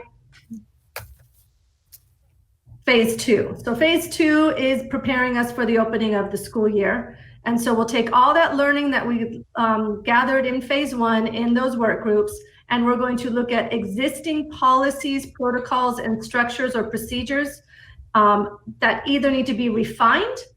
And when I say policies, these are not specific board policies. These are internal administrative regulations and those type of policies that may need to be refined so we can open our schools with physically distancing in mind, or even develop policies. And so that's going to be the work from after May 22nd until, I'm saying, Friday, July 10th, and it really depends on our first day of school. If our school year gets pushed back a little bit, that gives us a little bit more of a window. But either way, we will be ready before school starts. So again, phase 2 is looking at existing policies, procedures, protocols, refining and or developing based off of what we learned in phase 1. Next slide. After that, we will have phase 3 and phase 4. So phase 3 is early implementation. So those teams that I shared, we're going to have them develop what are called feedback loops or data points that they'll be measuring and determining how to improve and refine the overall system. So if they said there was going to be a refinement of policies, protocols, and structures, how are we going to monitor that that actually worked? And what are we going to do? And when are we going to refine that? So the anticipated completion around that is Wednesday, September 30th, allowing enough time for the policy, procedure, or systems to be in place, but not too much time. We need to be responsive so that, again, staff and students stay safe and healthy, and we're still providing high quality learning experiences. And then stage 4 is the full implementation. Again, the timeline varies depending on our first day of school, but we will be monitoring and being responsive so that we can change policies, protocols, and structures based off information that we get from the schools. Next slide. And so this is just a visual board to explain how these teams will work. So when you see policy on the side, again, this is not board policy. There may be one policy that we'll bring to the board because we do need to have a written physical distance policy. So that will be the one official board policy, or perhaps it'll be a resolution that will come forward. But this is really just a visual of how the teams will work. So the district in this visual is the internal stakeholder team. And they, as I shared, we're learning what we need to do, and we will determine what policies, procedures, and protocols need to be in place. That team will practice a plan, do, study, act model. So they'll plan, they'll put it into place at the schools. They will study it, meaning they'll look at the feedback loops to determine what needs to change. And what happens at the school then informs the district. So you see how it's a cycle of inquiry. The district puts the policy in place, so the district team does that. The schools put it in place. We monitor to see how it's working, and then what we get from our schools then comes back up to our district team to make those changes in stages, phases 3 and 4. So that is our plan right now. Also, board, as part of phase 2, we anticipate that there will be parents who will not be ready to send their children back to school, even if we push the start date back. They're just going to be a little hesitant. And so there will be what we'll call an alternative path for those families, so that we do not lose those families, so that their children and therefore our children continue to learn, but that the family has another option. And so we will have that as part of phase 2 as well. And we'll work with Ed Services on that side of it. And that is where we're at this very moment with our physically distancing plan. Thank you, Dr. Menares. And we have comments from Mr. Tillman and Dr. Flores. Thank you, Dr. Menares. Great presentation. You know, the thing that scares me about the presentation that is so good. You know, when we see graphs and these pictures, it just makes it seem like everything's under control. My concern is this. I bought me a convertible. It's a 2015 convertible, black on black Corvette. It's a beautiful car. And I live on a cul-de-sac, and I have a kindergartner and 2 first graders. And they love that car more than me. They love to see the top go up and down. So when I come into the street on my way to my house, by the time I get to my garage and the door opens, those kids are in my garage. Now, they're not, 2 are related, another one's just a friend. Somebody didn't tell them about the whole social distancing. They don't have no mask on, and they come in to talk to me every day that I get home. and they're the cutest kids. So these are my little friends. Now, I put my mask on, but they don't have a mask on. Now, I know with this plan, you're going to teach that kindergarten, the 2 first graders, how to social distance. I just don't see it. I mean, they're the most lovable kids in the world, but how do you tell a kindergartner and first graders how they're supposed to social distance? I don't get that part. But I will say, I say that to say the reason why I talked about the people who are at higher risk for severe illnesses, because as cute as that kid is, if they get too close to their 65-year-old teacher, that's going to be a problem. So I just hope that in the plan, we are realistic about telling people who are at higher risk. And as Mr. Eric Vitier says, if they're going home to a grandparent or somebody with asthma, somebody with diabetes, we need to make it clear that just because the governor says you're coming back in July doesn't mean that it's totally safe for everybody. So I don't know how it's going to work. I really don't. But I really have a concern about being able to put these type of things into place, because I don't see my little buddies, the kindergartner and 2 first graders, being able to taught how to social distance. I just don't see it. Thank you. Thank you. Dr. Flores? Yes, and I have a cautionary comment. Like Mr. Tillman says, these are all great plans, but it's a big but.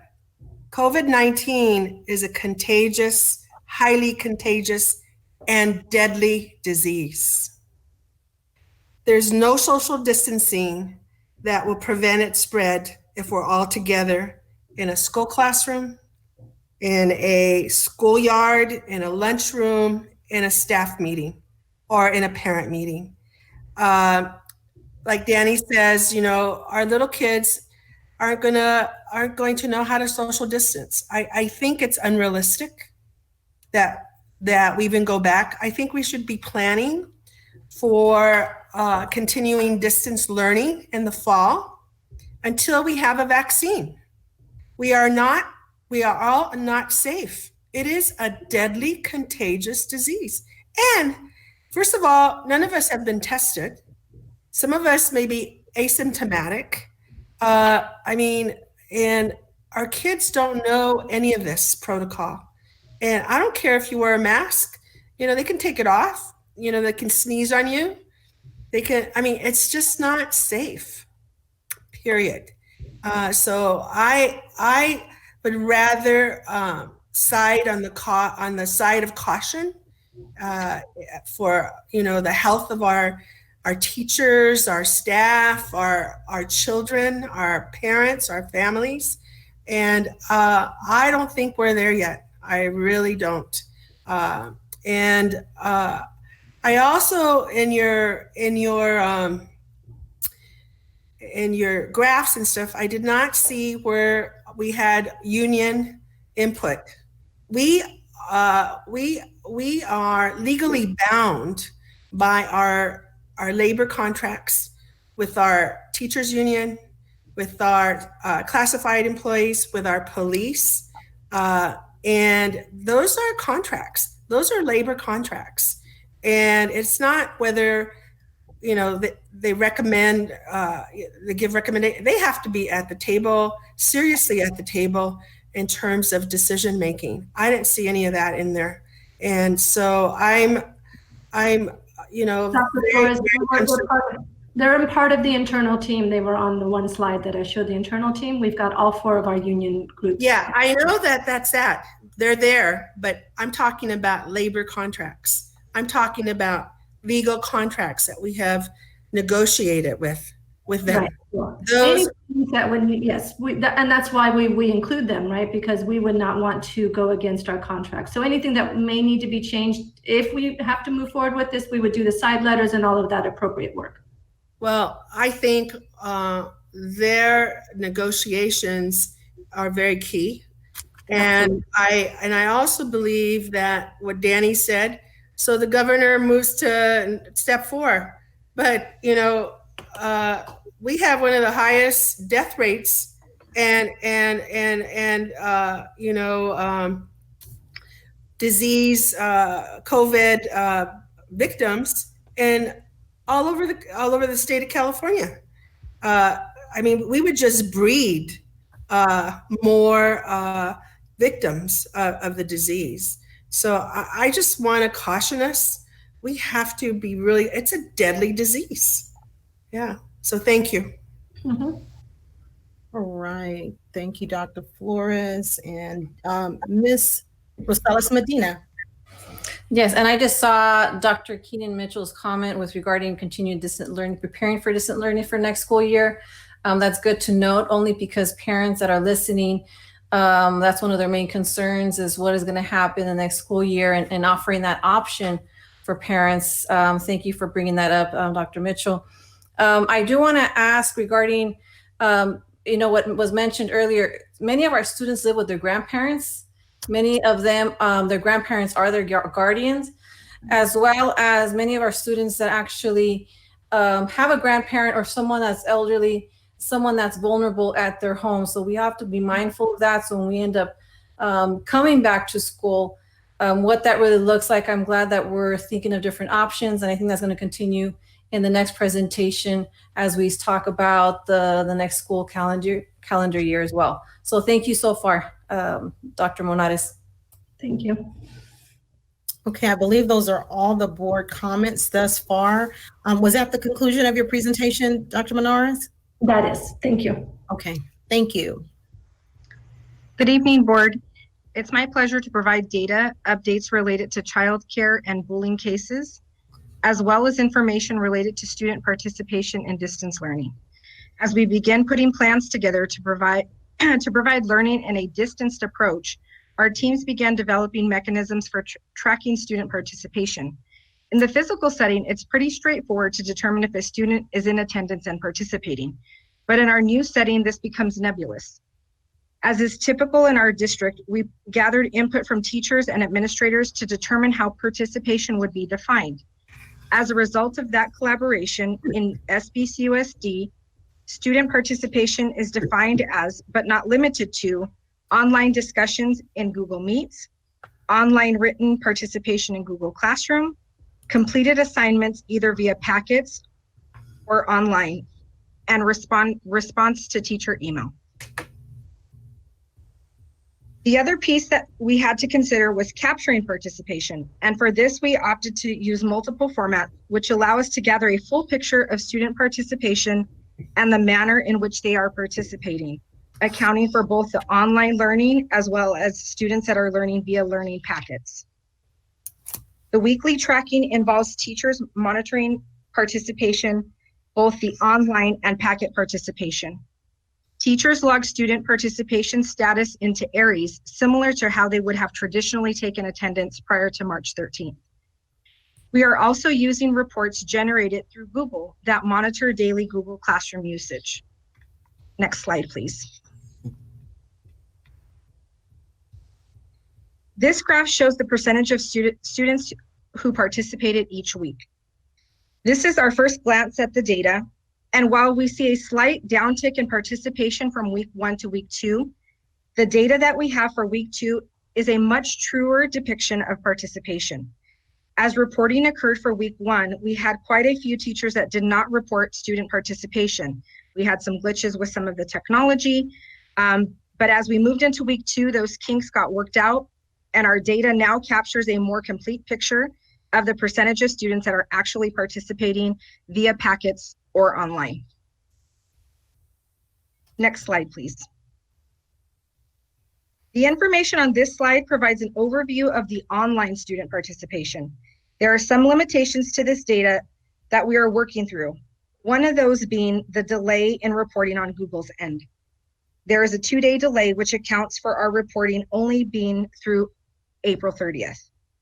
We feel that through the use of weekly Aries data and daily Google information, we have a strong handle on students that are participating and those that are not. This is really the why behind all of our efforts, really capturing the students who have not been engaged. And this information is being used to make contact with students and their families to identify and address barriers that may exist to participation. Schools are the primary point of contact with our families, and they are doing a variety of things to engage or re-engage families and students. Our school counselors, at the request and direction of our site leaders and site teams, are hosting support groups for parents, helping them to set up structures for learning in their homes.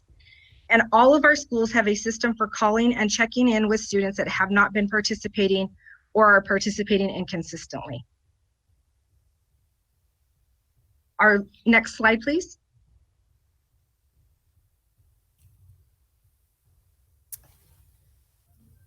My last slide is a brief update of the childcare data and open bullying cases. Our efforts around childcare have helped 33 families find the childcare needed.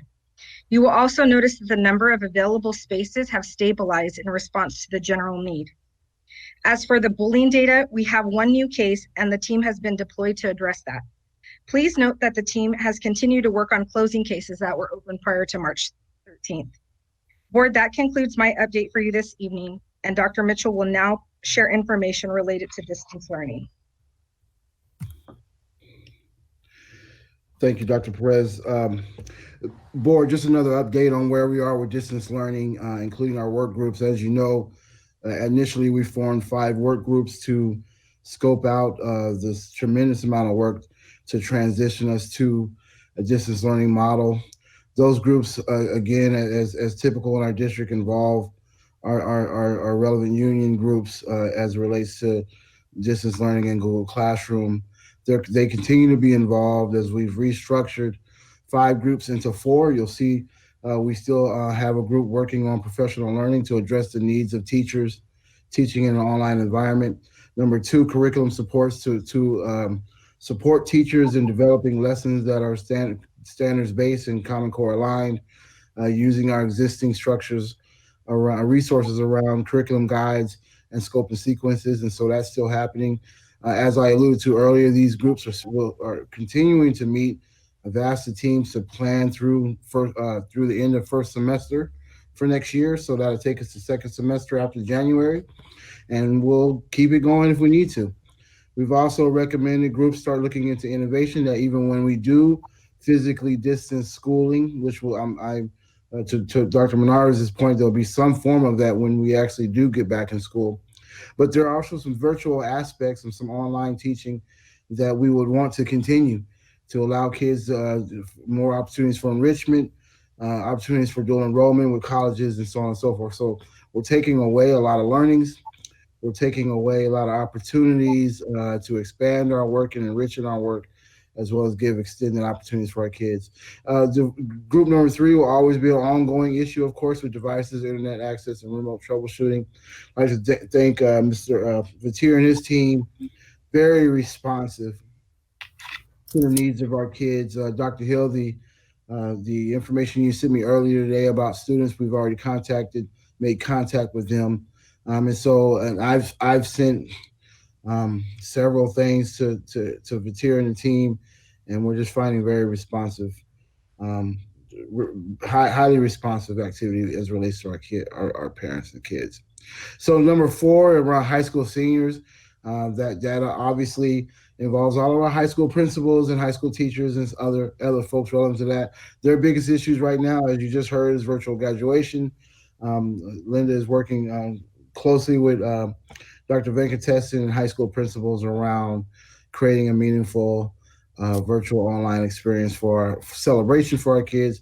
And I will reinforce again so that our public hears that it's not in lieu of, but is in addition to an in-person graduation when allowable. They're also working on summer school. We got summer school fastly approaching. We want to ensure that our credit deficient seniors graduate. So that's the biggest on our radar right now, as well as a variety of other issues specifically related to high school. Next slide, please.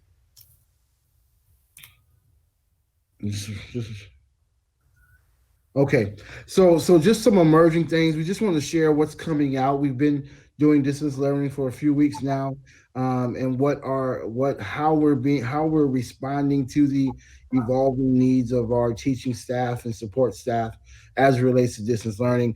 Number 1, of course, there's all these add-ons and apps and integration pieces that teachers are asking about. It's been a huge flood for us.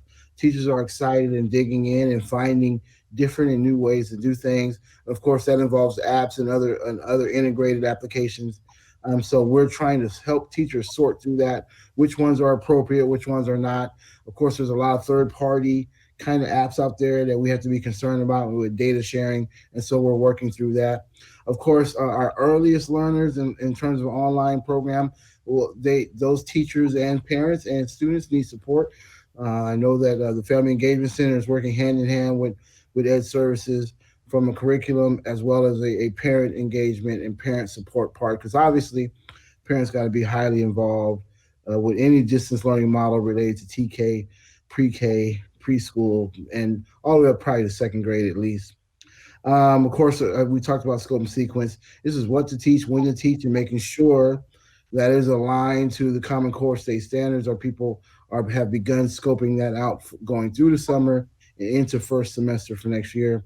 Through all of this, our educators are creating tremendous resources, and we've created an educator digital library in which we will have a repository with all of these resources and that our people are creating so that they're easy to get to and easy to learn from.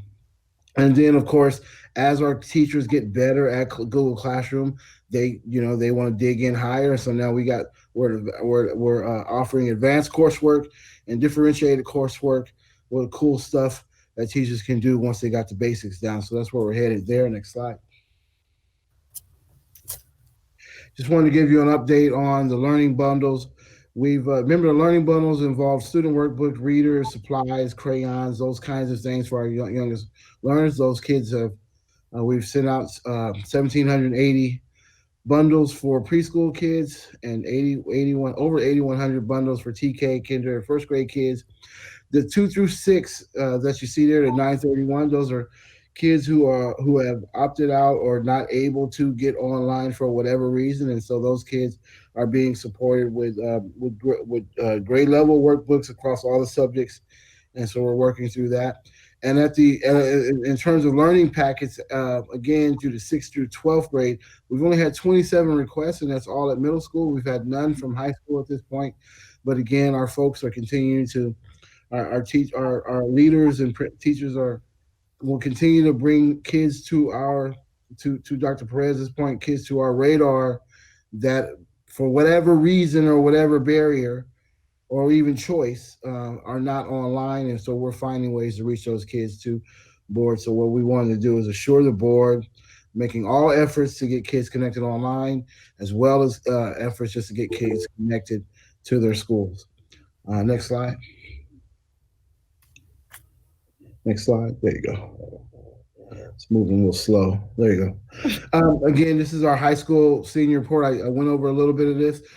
These are our three biggest issues right now, is making sure that our high school kids are knowing and without a shadow of a doubt that when we say kids are held harmless as of March 13th, that does not get you more credits that you need to graduate. So we wanted to make sure we're hammering that message in place, that really is a K-8 kind of dynamic, where right now it's really enrichment. As you know, you need credits to graduate. You need courses, A to G coursework pass to get into our UC and CSU systems. And then we're also planning the virtual graduation. And then we're building summer school. As I presented a couple weeks ago, we are really trying to innovate this year, given the dollars. We're hoping that we can square this away, but we believe that we're gonna experience some learning loss. So, board, to be clear, that online education cannot totally replace being in class. Human beings learn with interaction and learn best when they're able to relate with one another. That's how the human brain learns. Online education is strong, can be strong, and can be a strong piece for that. But we believe we're going to experience some learning loss, and so we want to try to make up for some of that as kids matriculate from 8th grade to 9th grade, and trying to get those. So we want to offer summer school for all our 8th graders to do English, math, study skills, as well as a coursework on wellness, pathways, and A to G. We want our 8th graders to be experts in A to G as they transition to 9th grade, as well as their parents. Next slide. And so, our next steps, again, we talked about this a little bit, is building formative assessments. When we were in school, we had a menu of formative assessment to gauge progress towards standards with our kids. Of course, now in a distance learning environment, we're not getting that data, and we're also not going to do the state tests. And so our teams are working on ways to gauge learning as it relates to the Common Core. We also are trying to integrate Google Classroom into Aries gradebook. So the good thing that's come out of this is that Aries and Google Classroom talk well together. So teachers won't have to double enter, so to speak, and then also parents have access to Aries gradebook. So now there's a better integration. As you know, board, you've wanted for many years to increase parent use of Aries gradebook, but that also takes teacher participation, as you know. And so we believe that this is going to be a big step toward that end. Of course, we got Google Forms using surveys and quizzes. Google is great for that. You saw an example of that with Ms. Bardier's survey about the virtual graduation. We're able to get quick data. We're able to ask questions of a lot of people.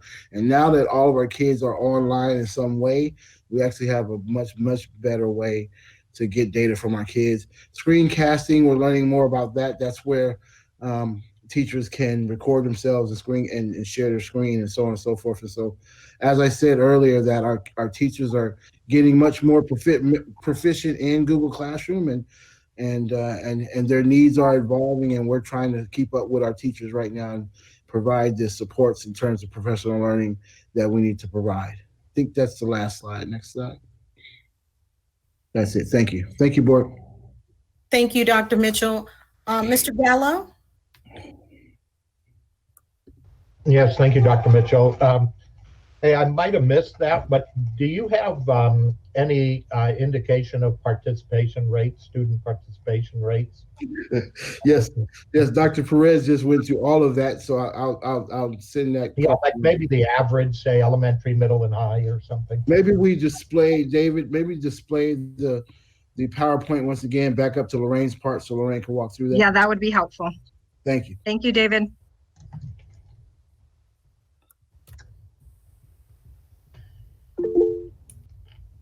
Yeah, let's see. Now that's the chart. Yeah. I couldn't read it with the colors. Okay, sorry. So we see overall, Mr. Gallo, 83.9% last week. That's the district average. Down to 82.9% this week. And I explained that that was a result of truly better data collection. We had some teachers, for technology reasons, they weren't able to put in their attendance or their participation. And I will note that this is actually above what we're finding in other districts, and I'll give some background to that. Yeah, these are really good. LA Unified has reported something less than 60% of their students participating. And so I want to qualify that because in this kind of nebulous time, everybody was able to determine how they define participation. So some people are taking attendance daily. You see that we're doing kind of a hybrid where we're actually having teachers account for their participation weekly. And that's happening that way in our district because as you can imagine, the format in which students are learning is different. So I'll give you a secondary scenario.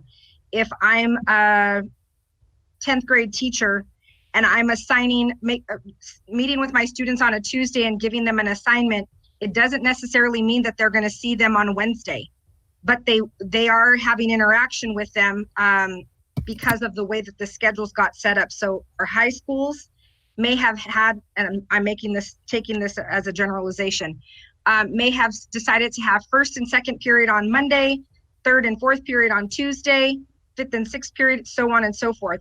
So rather than taking attendance daily and having false negatives, indicators that students aren't participating when they actually are, we went to a weekly attendance. And so that's the result of that you see in front of you. I will share that our team is done some amazing work, and this is IT and our positive youth development, IMT. There's been a lot of collaboration around this, looking at what are other districts doing around attendance. And so there's a couple that we are following, some in Florida, a couple more local that are tracking attendance the same way that we are. And we are tracking on par or above those districts. Our next go at this, Mr. Gallo, will be pulling the data from our surrounding districts. Our team is already working on that now, just to see how are our efforts paying off for us. We've done a lot around getting devices out to students, hotspots, and all of these personal touches. So what is that return on that time investment that we're giving? So we'll be sharing more of that in detail. Okay, thank you. Dr. Hill?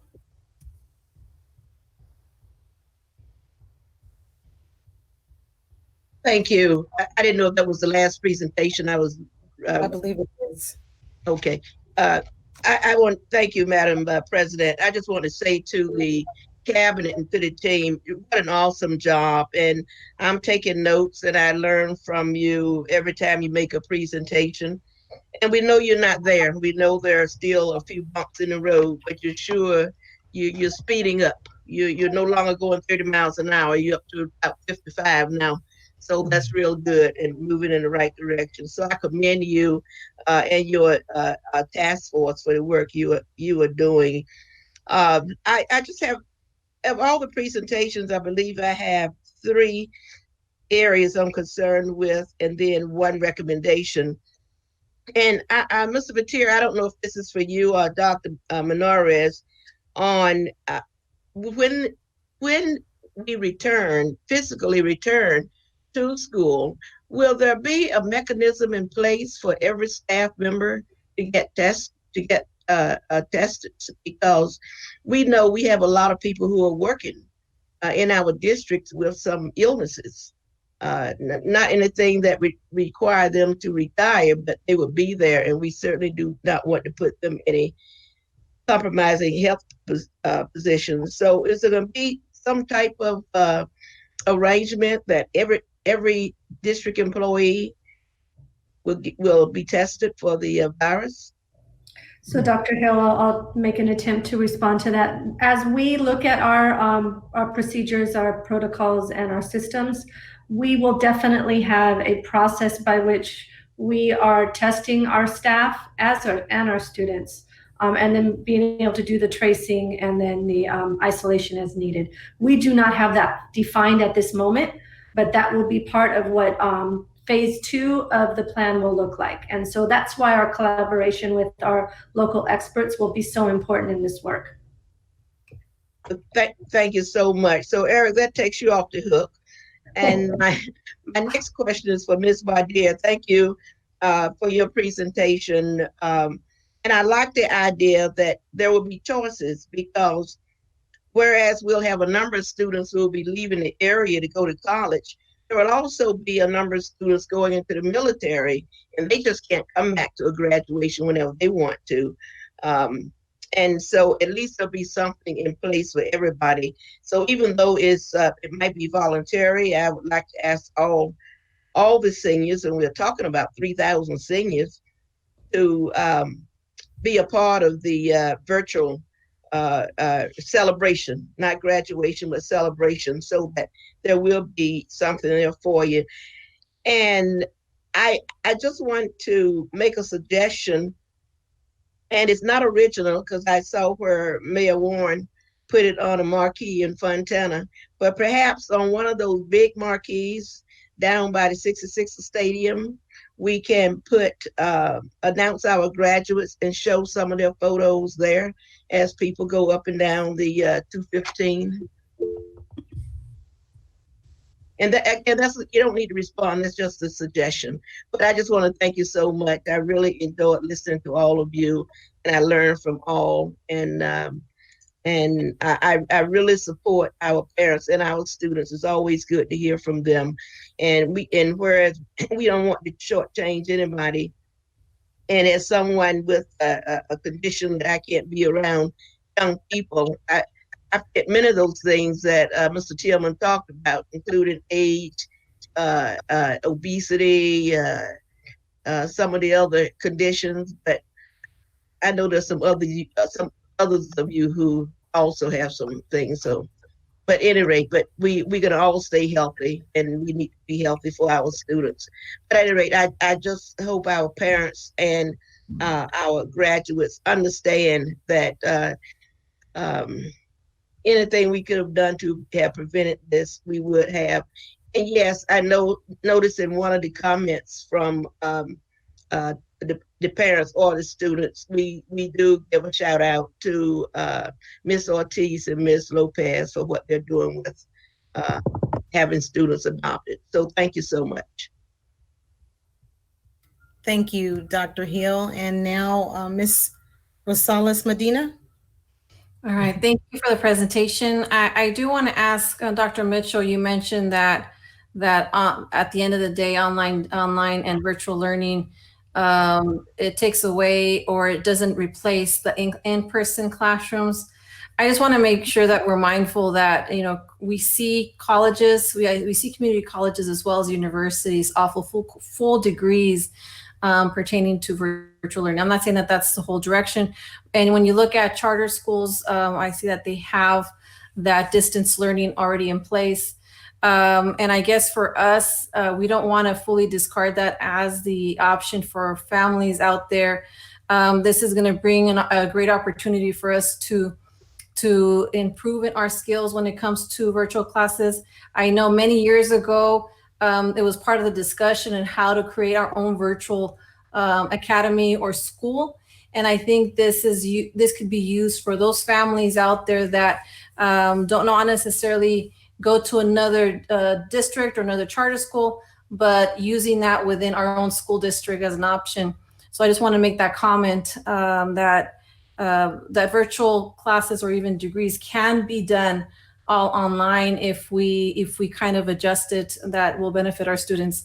Another piece is regarding headphone sets, microphones. Is that something that we also distribute for our students? I know I had spoken with, and I want to thank the Teamsters who made the public comment regarding the school supplies. But I think it was a conversation of what happens when students are at home and they don't have the luxury, like many families may have, where they have the space dedicated to studying and learning, Is there a way, or is there something that we're doing with regarding headphone sets, and that they can both speak through and listen at the same time, that can kind of mute outside noise? So thank you for asking, Abigail. I'll look into that. I don't have the answer to that, but I will definitely look into that. And if that's not something that we're already doing, I don't want to make an assumption. But let me look into it, and I'll get back to you. In fact, my team will probably text me right now, so I'll put it in the chat. Thank you. Okay, thank you. And again, I just want to note that we had part of the discussion having a virtual academy or kind of like a school. The plan was gonna be at Indian Springs High School. If we can bring that conversation back into light now that we're in this situation, in providing that opportunity for our students and families out there. Yes, we already have plans to continue our virtual high school and continue even concurrent and dual enrollment as well. So yes, thank you. We will definitely bring some more information back to you when kids get back. That's what I was saying earlier. When kids get back in the session, we'll continue a lot of parts of our distance learning, including the virtual high school. Remember a couple of weeks ago, I talked about our this is improving our ability to compete with some of the other offerings out there and retain some of our kids as well. So thank you. Yeah, and I just want to make sure that I noted the difference. One is that high schools can do this with concurrent enrollment and so forth, but I'm actually talking about a location where we can have virtual online learning and where students are able to do that instead of necessarily having that typical classroom, traditional classroom environment.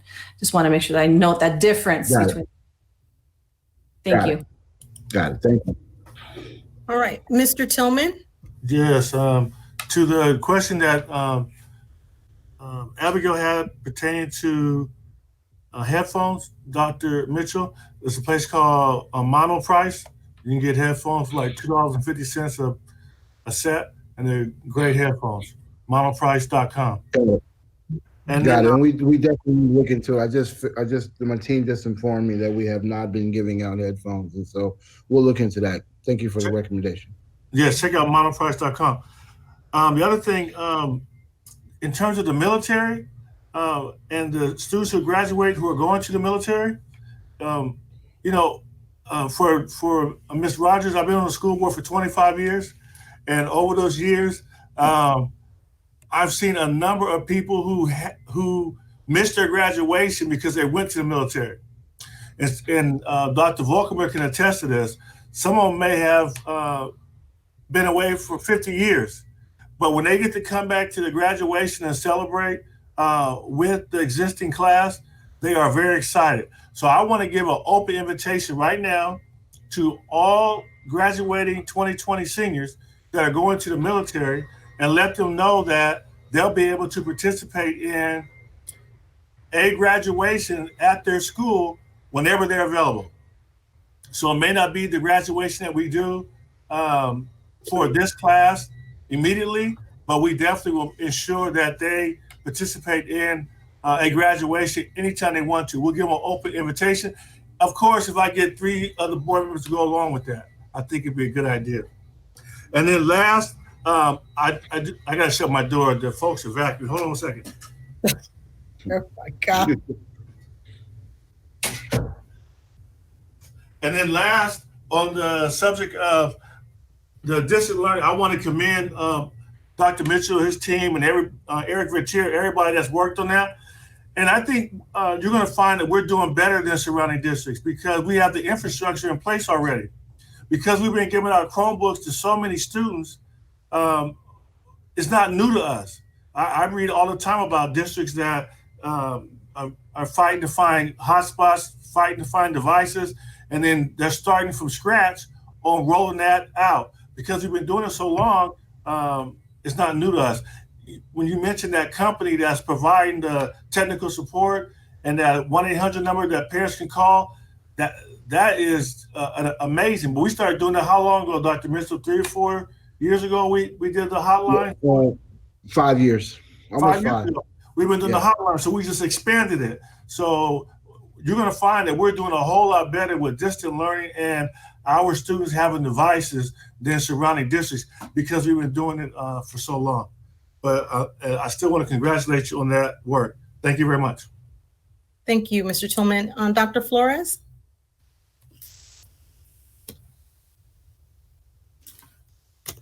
Dr. Flores, you might be muted. I was, and I couldn't get it up because there's some texting going on down below. Anyway, can you put that slide up for all the packets, Doctor, or who's doing that? I wanted to see all those. Yeah, David, go ahead and put the slide up of all the packets that were. Oh, there you go. There you go. Okay, that was that. And then there was another one, right? Where it was said 10,000, or is that all of them? Yes. Well, I wanted to commend all of the workers, all the employees that did this. I'm sure it took them forever. What did it take, 2 or 3 weeks, Dr. Mitchell? You know, I think Eric could probably answer that better, but I know it was a significant lift. Right. It's a really incredible, especially for our TK, kinder, and first graders. That's wonderful because they're, so little, they don't know how to work on a computer and so forth. And then our preschool, that was wonderful. And I think there was another one. I think I saw one for middle school and high school. Is there another slide, David? Yes. No, that was the only slide? Okay. Yeah. So I just wanted to thank the employees that put all those packets together. So thank you so much. Thank you, Dr. Flores. Okay, board, thank you. I don't see any other comments at this time. So again, thank you to the team. Great job. It's just it's getting better each time. We know it's a huge lift and it's new, but especially the slide that showed the percentages of, who you're reaching, that's important. We've looked at numbers in other areas and, they're fluctuating and still trying to get in touch with students. But I know you guys are definitely making the effort to reach out. And I know parents are calling all of us and we give that information to Dr. Volkermer, and who's been missed is picked up instantly. So we appreciate that and applaud all the efforts of the entire team. We are now moving to item 9.2, board update. Is that correct? Yeah.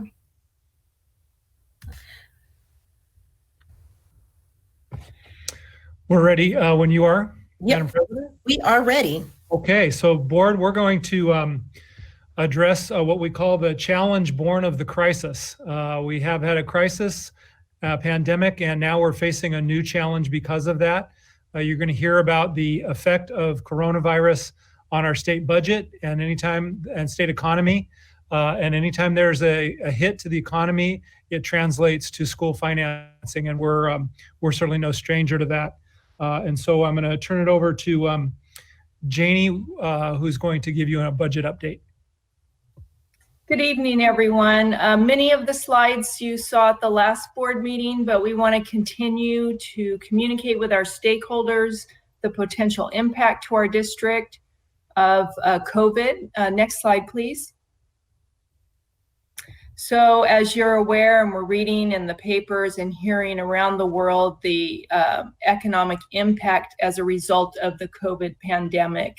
Let's go ahead and next slide. So some of the economic updates, we have over 30 million unemployment claims across the United States. Our GDP fell at 4.8%, which is the worst drop since 2008. And economists expect the current quarter will bring a scale of contraction unseen since the Great Depression, 30% or more. Next slide. We've heard from the Department of Finance, we've heard from the Legislative Analyst Office that to expect at least at a minimum that we'll have the same revenues this year as next year as this year, that the state will be focusing their priorities on COVID-19 related costs, wildfire prevention, and homelessness funding. So that would mean no COLA. It could actually mean a negative COLA, but we don't have the May revise yet or the final August budget. It was mentioned earlier that we are eligible for some federal relief. We noted on a website that we should receive about $25.9 million to help offset the increased cost for distance learning and other items.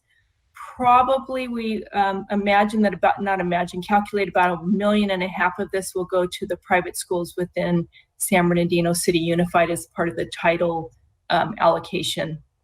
So in August, the legislature has talked about allowing for adjustments in August to our budget because of the delay to the tax receipts. As you know, the income taxes do not have to be filed till July 15th. So we have to be prepared as we move into our adopted budget, as well as being flexible once the legislature comes back and talks about the economy and the impact to the state in August. Next slide. And this is just a repeat. Agencies and departments, this is from the Department of Finance, should have no expectation of full funding for either new or existing proposals and adjustments, except to support emergency responses to COVID. Next slide. So the legislative analysts had a hearing, they were part of a hearing, and they talked about the job loss and abrupt halting of economic activity. And they talked about two scenarios that we could have, we're experiencing a sharp downturn. We could have that depressed level, they call it a U-shape of activity persisting for some period of time, and then followed by a pronounced recovery. So we want that pronounced recovery as soon as possible. There's also the possibility that there could be a very slow resolution to the virus and inadequate federal fiscal stimulus, and leading to a protracted recession with high unemployment rates. So we are just, as they note here, that the recovery will likely depend on the trajectory of the virus itself. Next slide. At second interim, we knew as we've reached full funding in LCFF and our costs outpaced the increase in revenues, even with the COLA, that we were facing a $15 million need to reduce our expenditures in the upcoming year, and another $6.7 million the following year. Next slide. Based on what our early projections, we see that number in this upcoming year growing to almost $36 million. And we don't have enough information for the multi-year yet. We'll have that in May 14th after the governor's release. Next slide. Folks may ask, how do you get to 35.7? Well, we showed a $15 million need. With our COLA going to a zero, potentially going to a zero, that's another 12 million. And then also just the indication that there won't be additional funding. We were going to receive money for special education because we're a low funded SELPA, and some other one-time dollars that most likely will not materialize. Please keep in mind, these assumptions do not include any further impact if the state cuts us even further. Next slide. So our immediate actions, of course, is to do what, recognize all the savings from the early closure, because the savings will buy us time to look at the ongoing cuts that will need to be made over at least the next couple of years. We're going to limit contracts to outside vendors and allow only mission critical ones, freezing vacancies and backfilling critical positions with existing staff wherever practical. Wait for student enrollment to actualize before adding additional staff. So there's still conversations going on about when we come back to school, strictly adhering to those staffing ratios. And then for the long term, which isn't real long, but at least the next 6 months or so, we will have a budget committee to recommend ongoing reductions. We'll include all of our stakeholders. Dr. Perez has so graciously agreed to facilitate those meetings, and I'll be with her as we involve all of our stakeholders in making recommendations for the budget reductions. Through that, we'll do program evaluations of our programs and contracts and evaluate expenditure outliers compared to similar districts as part of our work. Next slide. I'm going to turn it over to Dr. Mitchell. Real briefly, board, the governor has given us a revised LCAP revision process. We're looking to looking at adopting a budget and providing an overview by December 15th, 2020, suspending any kind of, we're not going into another 3-year summary. So we've just extended our revision process. We are, however, going to take the next 2 LCAP meetings to gather feedback. So that doesn't preclude us from gathering feedback and information on the LCAP as we go forward to inform our LCAP going forward. So thank you. Next slide.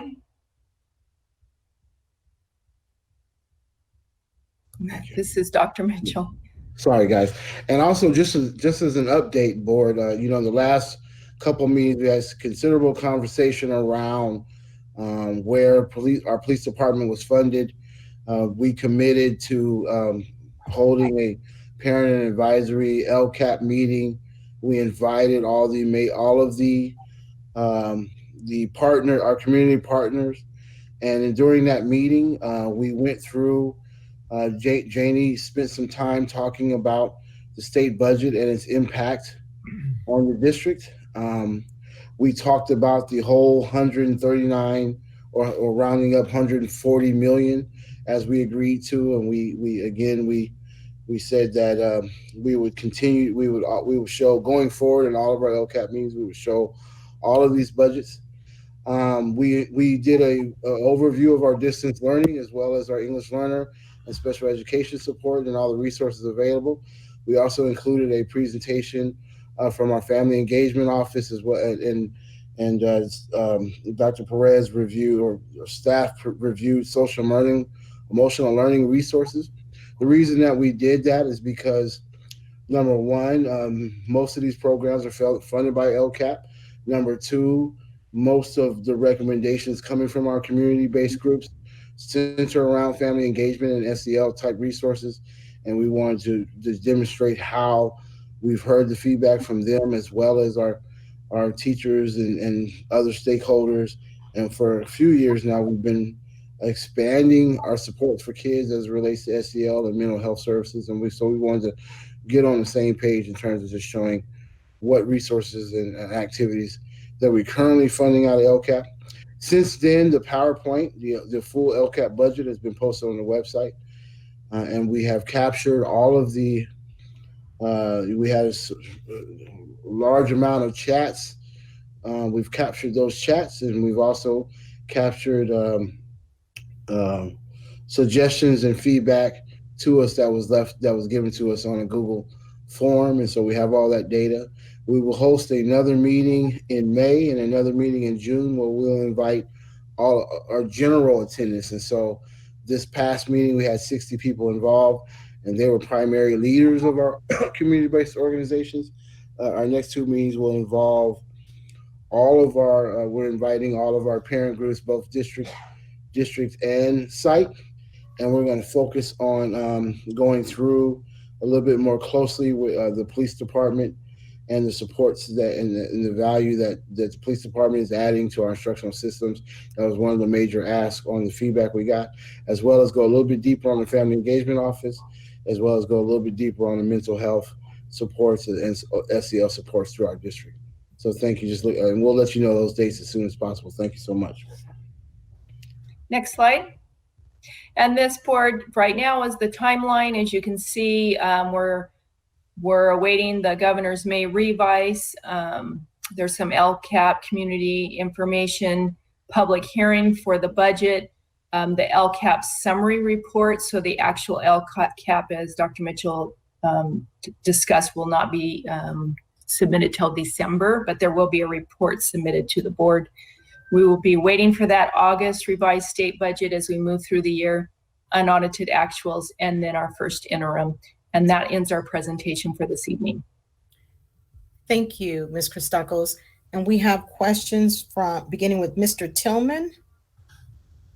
Mr. Christakos, can we put up that slide with the $35 million number? Sure.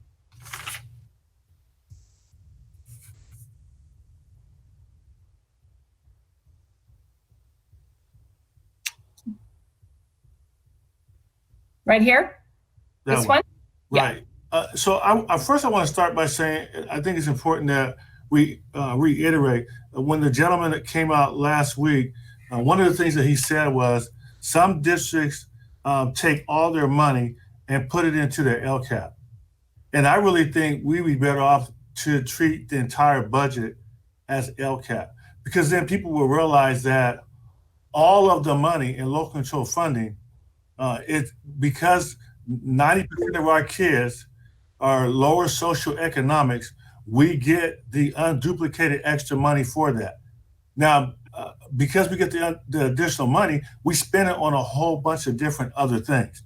But I think it's important for us to say that over and over and over again. So what it comes down to is the district, along with its stakeholders, decides how to spend the money. But it's not because the money is restricted to be spent on one thing or another. The sooner we understand that, I think the better off we'll all be, and we're all in the same boat on how we're going to spend the money. But on this slide, does it factor in the $25 million from the CARES? No, this slide does not, because we have yet to determine the increased cost for the distance learning. So we hope that we will utilize some of that to offset the CARES, but we don't have all the expenditures as well as the May revise yet. Right. So I think as soon as possible that we and I know the CARES money is one time.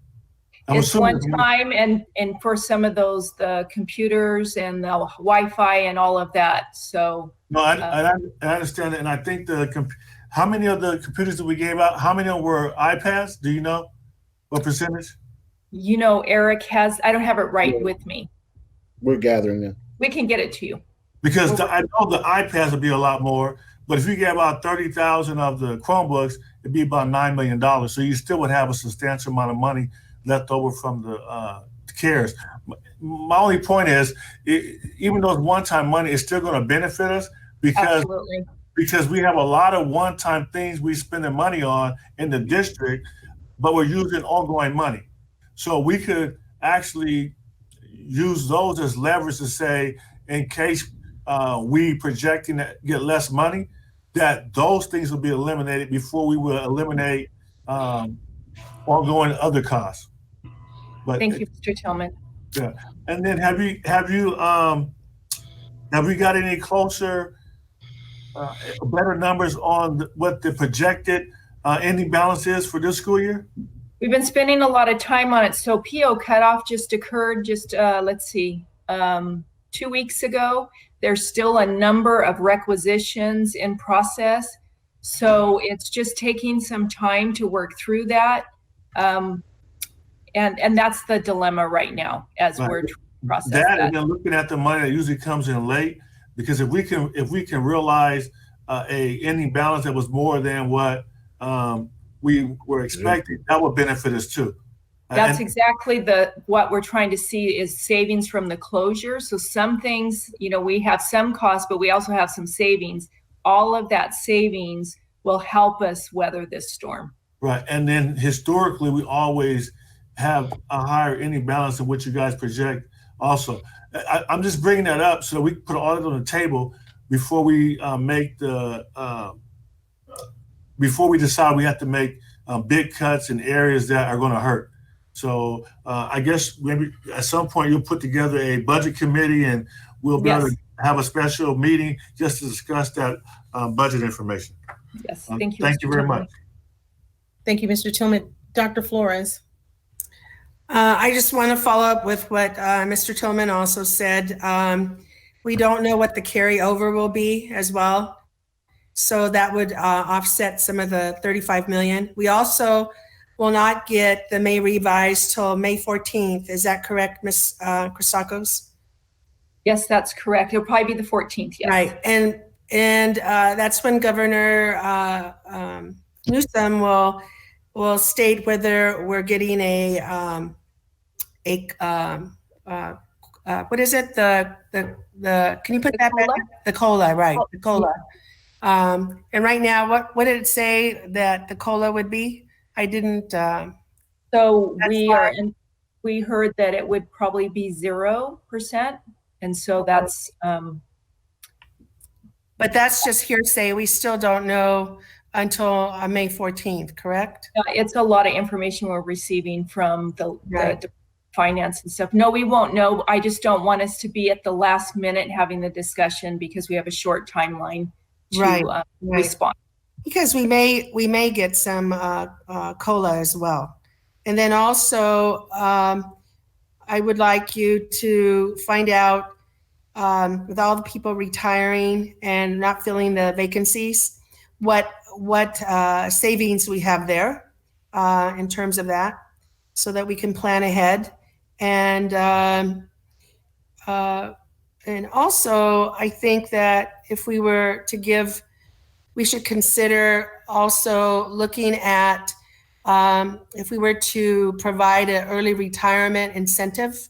I would like to know how much money we would save based on, how many retirees, say 25, say 50 retirees, how much money we would save, and then bring in, young teachers at a lower cost. It's usually half of what they make. I would like for that, Dr. Volkemer, to estimate what the amount of money that would be. Okay, thank you so much. Thank you.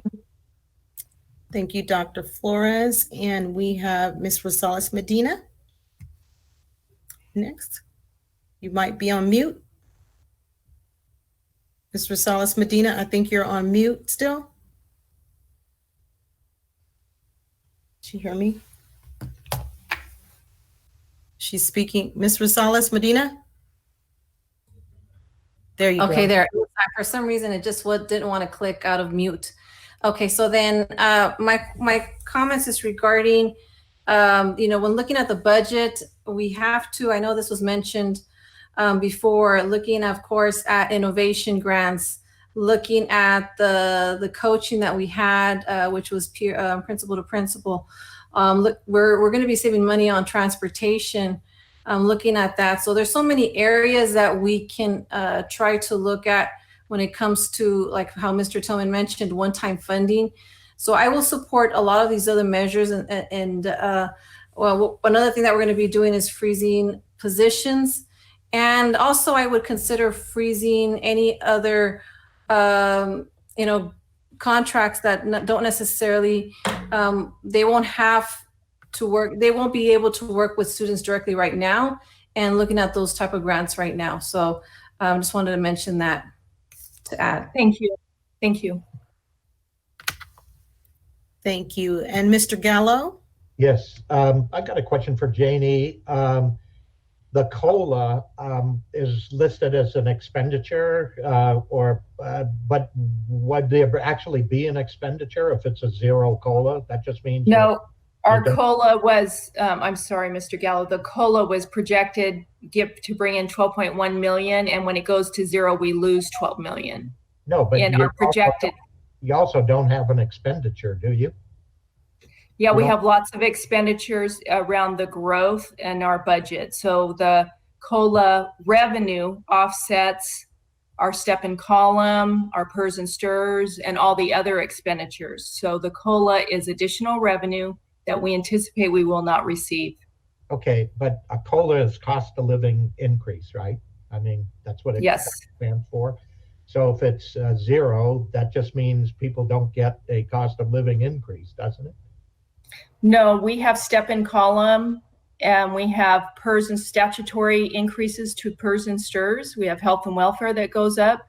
So there's increases built into that they get. Right, but regardless if we get a COLA. You list that under COLA? No, COLA helps pay for it, Mike. When we did the pay raises, we did it based on assuming we were going to get additional money into COLA, and that was going to help cover the pay raises. So I guess I'm not really sure. I thought pay raises was independent of a COLA. No. Okay. And remember, if you looked at the governor's projected budget in January, it was all roses, and that's when they came out with the COLA and all the additional funding. all that's changed now overnight, because since then you've had this virus. So now in May, we're going to hear what the result is. Hopefully they'll go into the rainy day fund, which they have billions of dollars in that rainy day fund. Hopefully they'll give some up to schools. Yeah, I would have thought that we would have COLA be whatever the actual COLA is, and it's not just rolled into a commitment to pay for something that we don't get a COLA for. It just doesn't make any sense. No, the COLA's always been for a stepping column, medical increases, and that's what it's supposed to be for, just for cost of living. Cost of living being the cost of living goes up, and the COLA is supposed to help you meet that cost of living. Well, not that you didn't think. Those are calculated numbers, and they're officially published by Department of Labor standards and Bureau of Standards and Statistics, and those are actual by every geographic area in the United States. So I don't know. But the state obviously means something different than what it does in the private industry. So, Mr. Gallo, that's a great point. The state can choose not to fund it.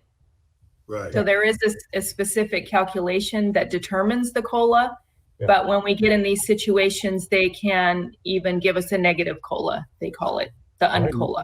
And the point is, you're going to have the cost associated with cost of living increases, but they don't have to give you the funding to meet those costs.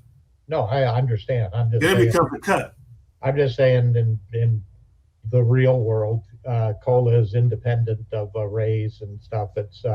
It's dictated by whatever the actual number is. The government is the real world also, Mr. Gallo. Well, yeah, not from where I'm sitting. Okay. Okay. So, Mr. Gallo, did you get your questions answered? I did. Thank you. Okay. All right. Thank you. I think that concludes the update, right? And we are now at 9.3, our board discussion surrounding our school calendar. So we will open up this discussion as a board, and we can begin to have the long-awaited discussion on the calendar. Can I well, I don't know. Do you have a question? I do, but I didn't put my name. Did I put my name? You didn't. So Dr. Flores is in there. Okay, Dr. Flores. I beat you, Danny. So before we discuss the calendar, I want to ask, have our, this is revising the calendar, just to clarify. Is that right?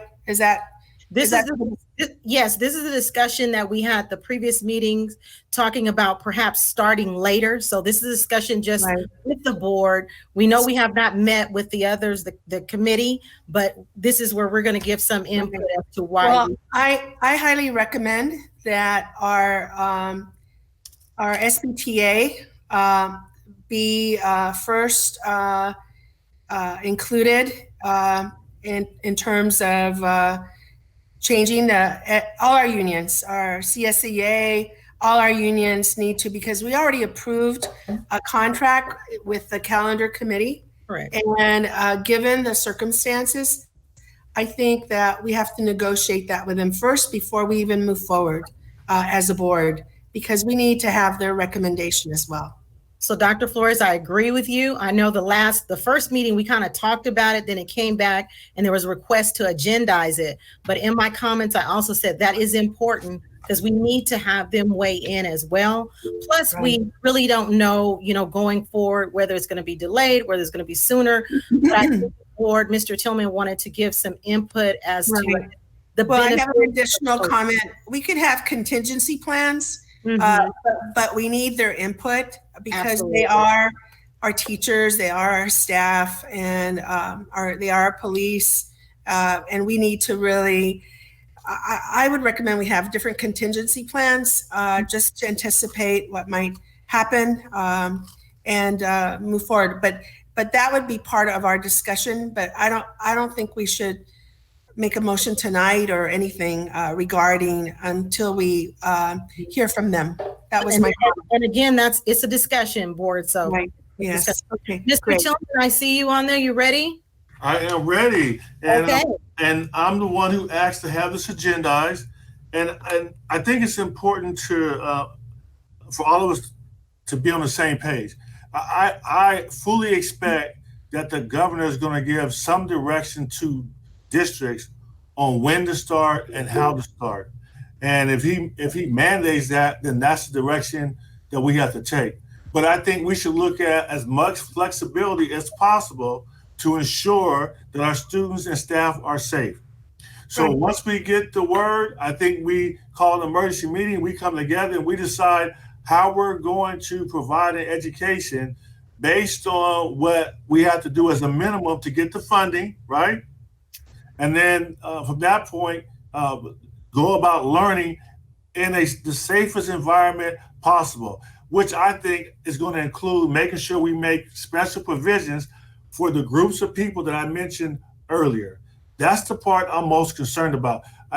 The worst case scenario is if we went with what Governor Newsom said last week, where he's going to start school early in July, and the word went out that everybody comes back to the schools in July, and there are no special provisions for high-risk groups. To me, that would be a disaster. But if we have the flexibility for the district to say, it might be a perfect fit for those teachers, instructional aides, and classified employees who are high risk. They can continue helping us doing the distant learning, because I can guarantee you there's going to be a group of parents who would rather do distant learning than having their kids at a physical school site if there hasn't been a vaccine or a cure for coronavirus. So I want to have it agendized to say that when we get direction from the governor, that we immediately convene a meeting with all the stakeholders and have a committee work to give recommendations to the board on how we're going to open and when we're going to open based on the new information we receive and the direction we receive from the governor. And just to caution, I think we should only take direction from the governor. The worst thing would be for me to hear about this group of people. I'm not going to call them whatever they are, but I don't want to hear about the group of people saying they're going to do a press release and therefore we're going to do what they did because they did a press release. I can care less about a group of people doing a press release. If they don't have the legal mandate from like the governor, then we should have our district have a committee that makes a recommendation to our board, and that's how the decision should be made. The decision should not be made based on somebody doing some other group doing a press release. Thank you, Mr. Tillman. Okay, Mr. Gallo. Yes, I'm the one that made the recommendation to engage the calendar committee in these discussions. That was agendized, the recommendation from Mr. Tillman. And I just wanted to make sure that we engaged our folks in these general discussions and these topics as early as practicably possible, and let them know that they are considered, obviously participants and critical participants in this entire process. So I'm sure they're listening. I heard Ashley's comments that basically they will engage when we engage, but I would think sooner than later they would perhaps want to be discussing how they might do it. It might be as simple as what Danny just suggested. When the governor comes out with direction, you salute and say, yes, sir, then do it. Or you provide some kind of rational basis in, an appeal or whatever.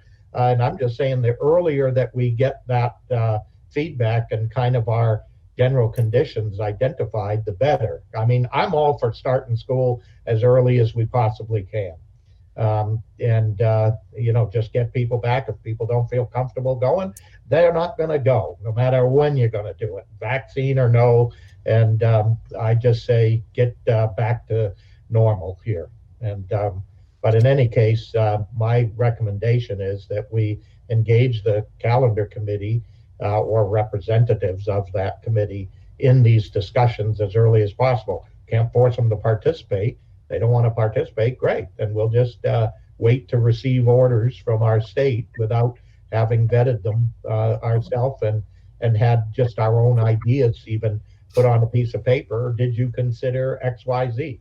I think being prepared, we know the governor's going to come out with some directives at some point in time. And I think we would want to have at least some criterion that we would wish considered. So that's just my recommendation. Thank you. Ms. Rosales Medina? Okay, with this, we have to really look at the facts. The facts is, as it was mentioned, we have no vaccine. There's not enough tests to test everyone, because that would be ideal as students are coming back in, as our staff are coming back in, we could test them and then seeing, okay, this is an okay moment to have them in, but we don't have enough tests. We don't have a vaccine. So those are the facts. Now, there are school districts that are moving their school calendar, actually start their school in September instead of August. We can definitely do that. It gives us more time to prepare. I think that is the best solution for right now, the situation that we have. Time is of essence when it comes to this situation. It's essential, and we have to really think outside the box when it comes to making sure that our families are safe, our students are safe. They go back home, and when you look at the budget, increasing classes is not ideal.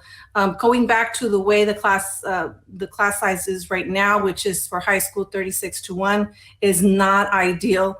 So then we really have to prepare, and I would push for moving the calendar, school calendar, back all the way to September, and then making that adjustments at the end of the school year. All right, I think those are all the board comments under the calendar. Thank you for your comments, and I think we landed back where we had mentioned before. It's important. There's some other key stakeholders that need to be involved in this conversation. We do want to consider their time away, time off, just everything that we don't know that's uncertain. And I think that's been the kind of reoccurring theme tonight. There's some things we know we need to do, but we just don't have the full information as to what we can do. But I do agree with you, Mr. Gallo.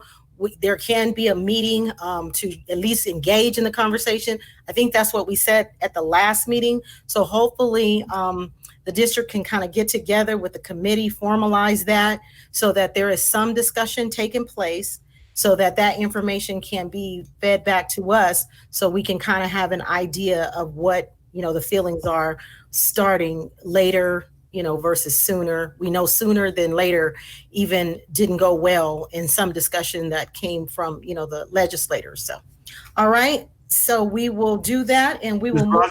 Yes. So what do we have the commitment to meet after we get the direction from the governor? That's what I'm concerned about mainly. And we'll reconvene? Yes, I think because that's going to be those times when we will call an emergency meeting. Thank you. We will know when we know. And that's exactly when we as a board have to come together. But I encourage the team, because I don't know what they're doing in the meantime, to have some form of discussion. So we're not starting, he could say that, months from now, but some discussion needs to take place so we know coming to the table, we're not starting from scratch. I agree. All right, thank you all for that. And now we are moving to 10.1, board members. There's been a lot of comments already, but we'll see. Okay, Dr. Flores has put her dibs in with her initials. Dr. Flores, are you ready? I'm ready. I'm ready. I wanted to be first because I wanted to also give a shout out to our nurses, our district nurses, because tomorrow, May 6th, is Nurses Day, and just wanted to let them know that we appreciate them all and all their work and all the things that they're doing as well with our kids during COVID-19. I want to give a shout out to all our teachers aides as well, also all our parents, because our parents are the first teachers of our kids. And May 8th is the official day to honor and appreciate our teachers. But I think every day should be the day to appreciate our teachers. Since I retired from being a teacher of teachers, of course, it's my passion, my love, and I can't hug you all, but virtually hug every single one of you for all that you do. I don't know who is doing that, but somebody's blowing their nose. But anyway, I also want to say Happy Cinco de Mayo, which is today. Today is Cinco de Mayo, and I know we can't celebrate it as we usually do together, but I wanted to give a shout out also to everyone on Cinco de Mayo.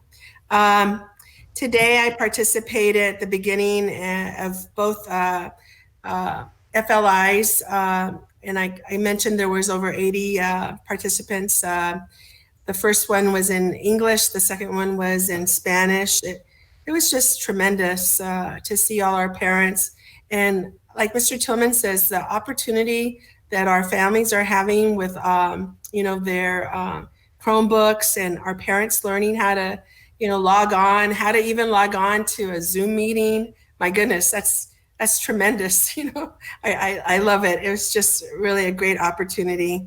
And then I want to thank Eric again about the status of the hotspots and that we're getting them all out. I think that's really wonderful. And the last thing is, I really would like, Dr. Volkamer is still waking up at night,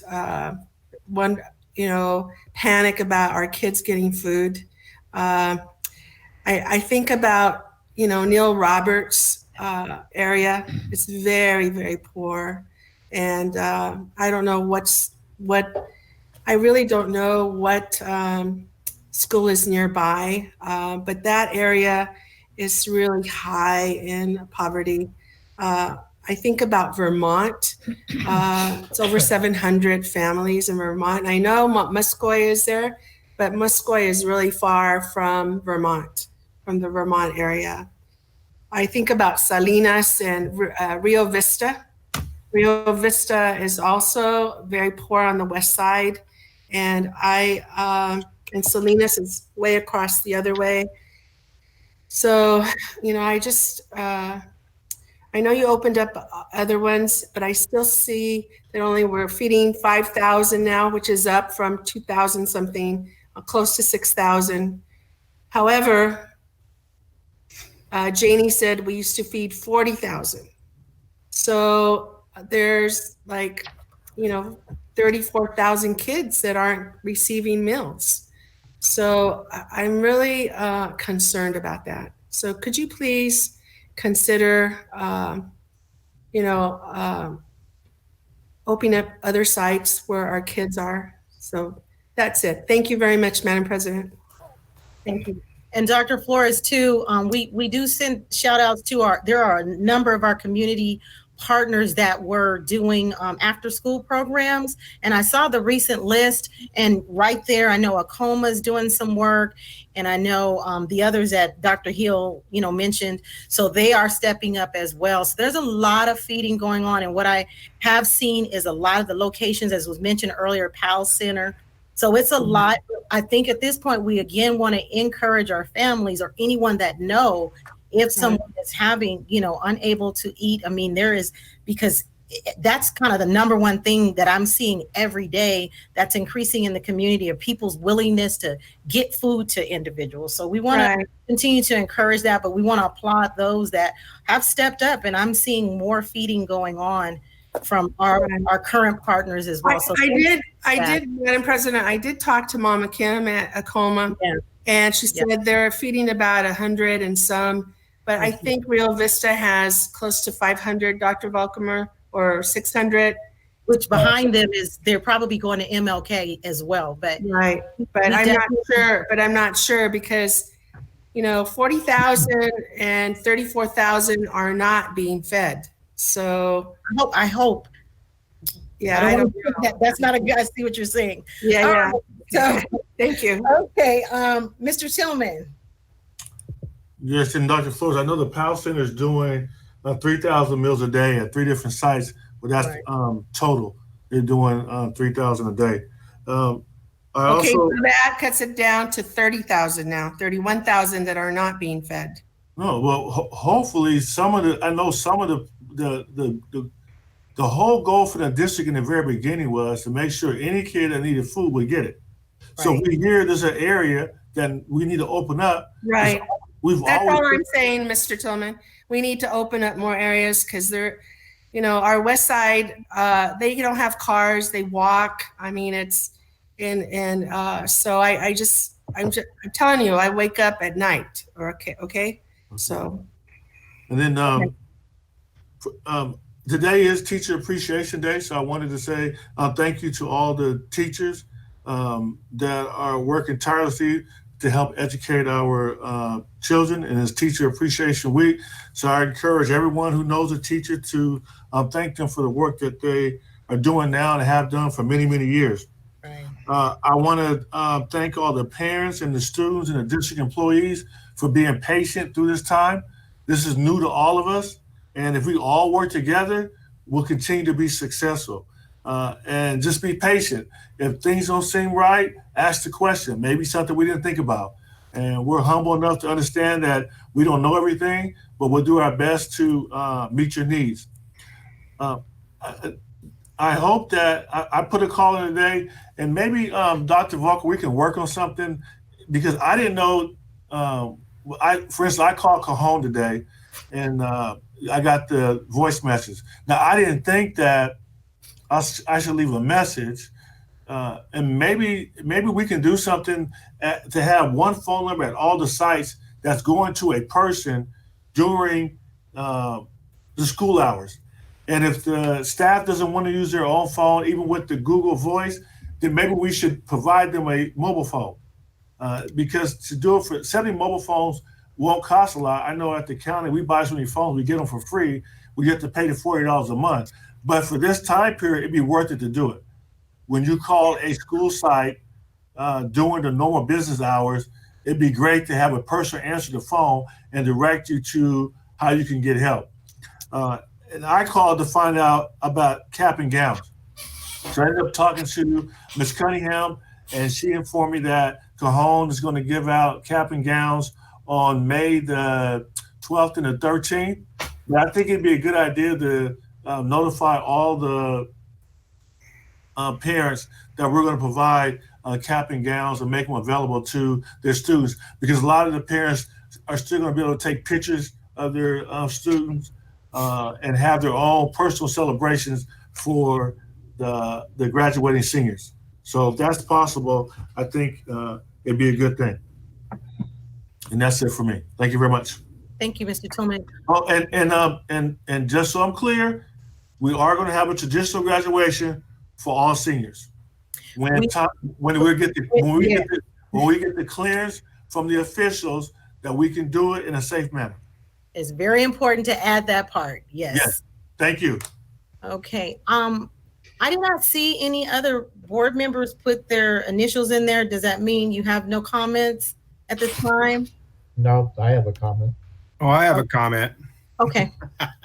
I thought you would call on each one of us. Well, I don't know if it's not in. Me too.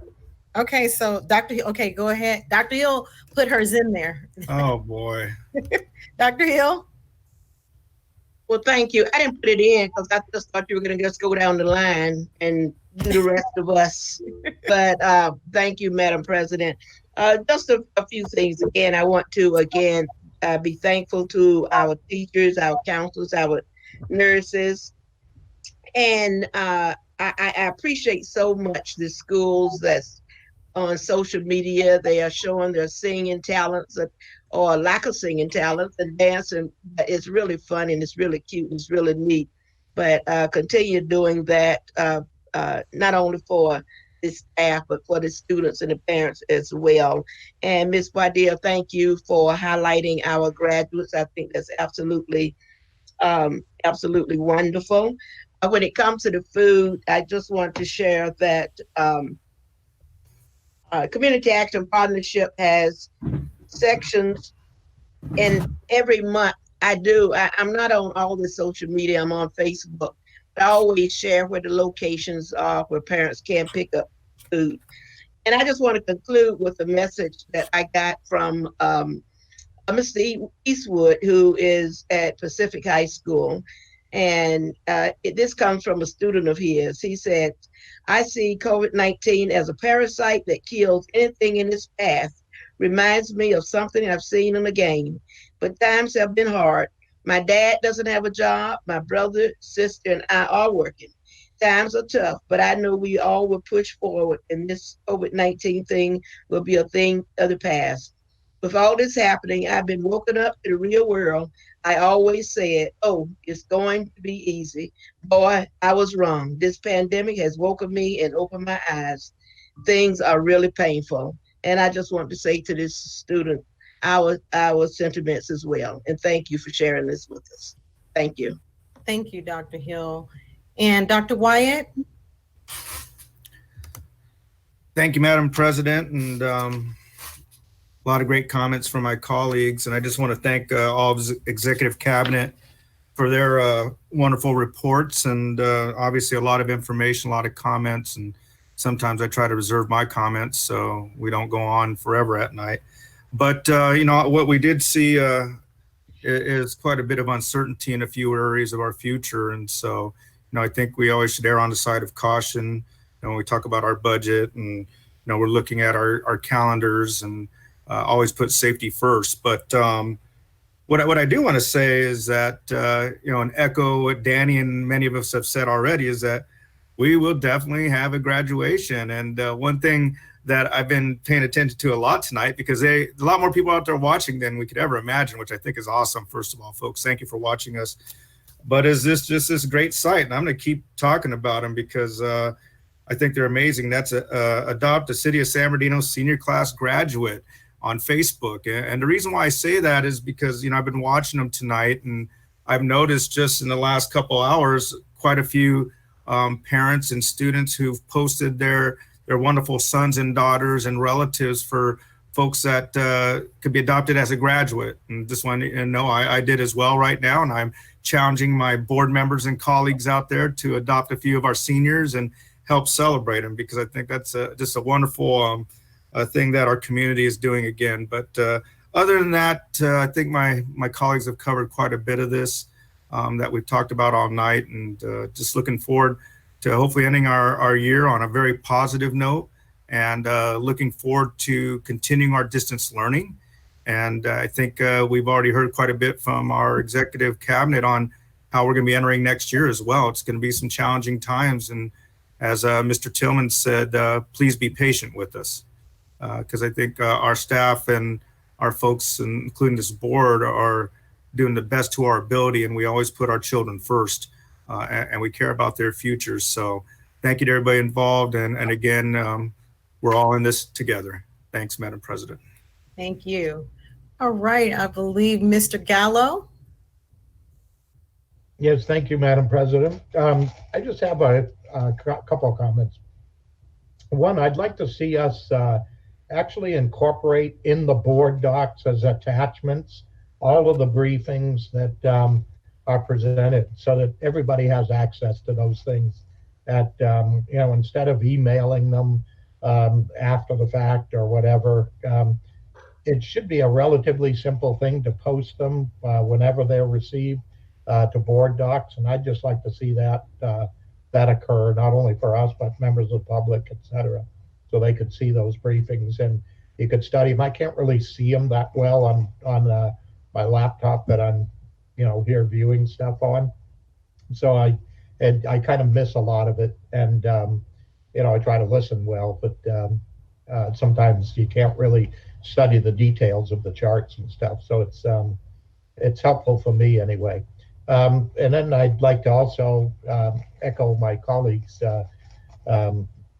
appreciation for our seniors, and let them know we're here for you, and we're going to make this the best graduation that we possibly can. Provide you a few little extras. I'm not sure it'll make up for the things that you unfortunately weren't able to participate in, like proms and beach day and senior day and all kinds of other things too. But we're doing our best to see that you are honored, rewarded, and actually celebrated for the accomplishments that you were able to achieve. And we want to also make this memorable for the rest of your life, as most of us can still remember our graduations and stuff from various, high schools, universities, etc. So know that we're here for you. Love that you engaged and told us what you thought. The board has been unwavering in its commitment to see you have an in-person graduation whenever we're able to, and we're going to follow that commitment. So thank you. All right, Ms. Rosales Medina, did you have a comment? No, not really. It's more because a lot of the things I was planning to say, I was able to address it during the presentations. And of course, that goes to the headphone sets and school supplies. I know that several groups are contributing to that. So I want to thank the outside organizations that are helping our students at home. It just goes back to really, our district is similar to other districts and its uniqueness of the fact that we have many students who are low income that qualify for free and reduced lunch. And so we have to look at the situation. They're at home. They don't have the space. It could be several students in one small space. We have to be mindful of how they're learning and without distractions. And again, it goes back to, I understand there's many parents that are home working from home and having children at the home and trying to create that balance. It's very difficult for the parents as well. We're going to make it through this. I know that Friday is where they're going to start. Governor Newsom will start the phase regarding opening up certain businesses now. But then again, it goes back to making sure that we are being mindful, keeping our distance. We're not, as Eric Vitier shared, we are not in the safe right now, although districts or counties are looking at opening up. We are not in the safe. And the reality is, Isabel, here in the region, it has not curved, it has not flattened. And so we really have to look at that as well. And just to make sure everybody's safe out there, keeping their distance. Thank you, Ms. Rosales Medina, and thank you, board, for all your comments. And I just want to continue to echo everything that was said without repeating it. But thank you, I will say, to our teachers for all that you do and our staff, as well as to all of our community that's coming together and helping us in our efforts to celebrate and honor our graduates. So we appreciate all of you, and stay safe. As we're saying, the most important thing is we want you to continue to practice things that are safe for you. And for those that are around you and for your loved ones, we care about them and we want individuals to have a great and wonderful life. I also want to just send a quick little shout out. I know the Making Hope Happen Foundation has teamed up with United Way on their Cabin Fever Reliever, which is a virtual run. And I know a lot of people from the district is signing up, and it's just another way to stay healthy, to stay, in shape and monitor your wellness. And by doing that, you can run in your homes, you can, stay safe while you're doing it. And so just again, let's take advantage of those things and let's continue to support each other and our community. Thank you. All right, 11.0, the consent calendar. Yeah. Oh, I'm sorry. I jumped over you. Superintendent and staff. Thank you, Madam President. First of all, did someone say something about an in-person graduation? Did I hear a comment about that? Just kidding. Just a little late night tease there. Board, please be assured that one of our guiding principles is involving people in the decisions that affect them. And we will, as we always do, make sure that we have stakeholder input to all of the decisions and recommendations that we bring back to you. We know that some of what we shared tonight has to do with a little crystal balling, and that we don't have all the answers, we don't have all the guidance, but our task is to be prepared for anything that might that we might come up against. And so that's our real goal, is no matter what happens, that we're going to be prepared for it whenever it happens. So I want you've heard about this is Teacher Appreciation Week, and I want to gear my comments, the rest of my comments, toward our amazing teaching staff. It would be really easy to highlight everything that our certificated staff has done in the last 6 to 8 weeks in regard to distance learning and everything is associated with that. And that is really phenomenal in and of itself. But the fact of the matter is, that's what they do all the time. They go above and beyond for our kids. They meet the challenges that they face every single day. And their response to COVID has simply been another manifestation of their dedication to our mission to get 100% of our kids college and career ready. And this is very personal for me. As most of you know, all 6 of our kids have gone to school in the district, some all the way through K-12, some just through K-8. And there are actually a couple of teachers in the district that have had all 6 of our children. We are convinced there is a special place in heaven reserved for them. But yeah, I share this to say that Kelly and I have seen what our teachers do firsthand. They've taken care of a young lady who had suffered with separation anxiety. They motivated a very gifted and unmotivated learner. We saw the expectations, the care, the nurturing, and we're blessed right now that all 6 of our kids are thriving. And we recognize that a part of that credit goes to the terrific teachers of San Bernardino City Unified School District. So I just want to say very personally to all of our teachers, thank you very much for everything you do every single day for all of our kids. And those are all my comments. Thank you, Dr. Volkmer. All right, I will scroll back now at the consent calendar. I'll move to approve. Okay. I second. All right, it's been moved and properly second, and I believe we have an item that was pulled. Yes, 11.8. Yes, 11.8. Let me go right to it, Madam President. Okay. Thank you. Let me go and do it. Okay. Dr. Volkmer, I wanted to ask, why are they asking for additional money for travel when we have not been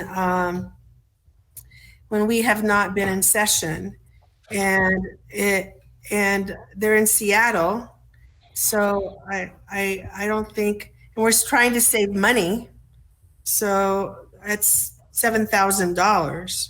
So anyway. Thank you for your question, Dr. Flores. I'm going to ask Dr. Mitchell to respond to that.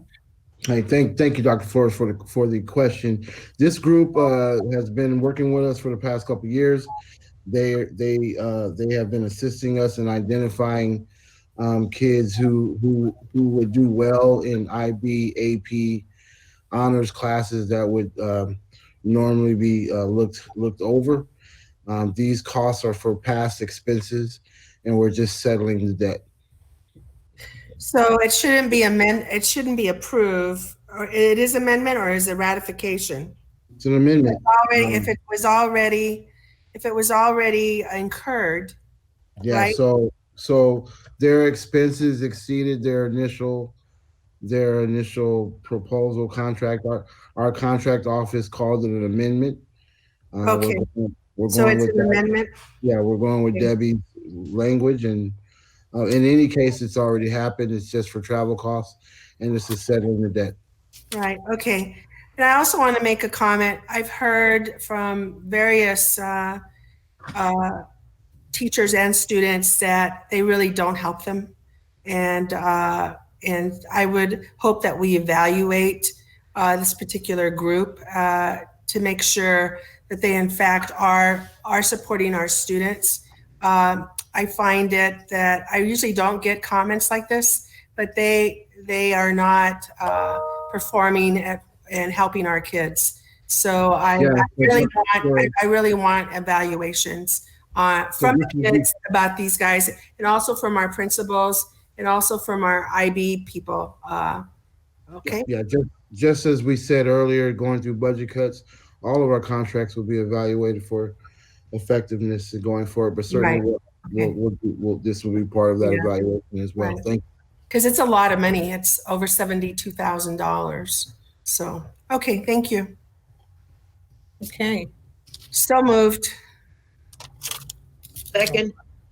All right, it's been moved and properly second, so let's vote We did. Well, I'm sorry. Whatever. We had an open motion on the consent calendar, and then we jumped right to this. We had pulled it already. So, right, we pulled it at the beginning. like I said, we had a motion and a second on the floor. We can. Yes, we did. Table that for the next one if you want.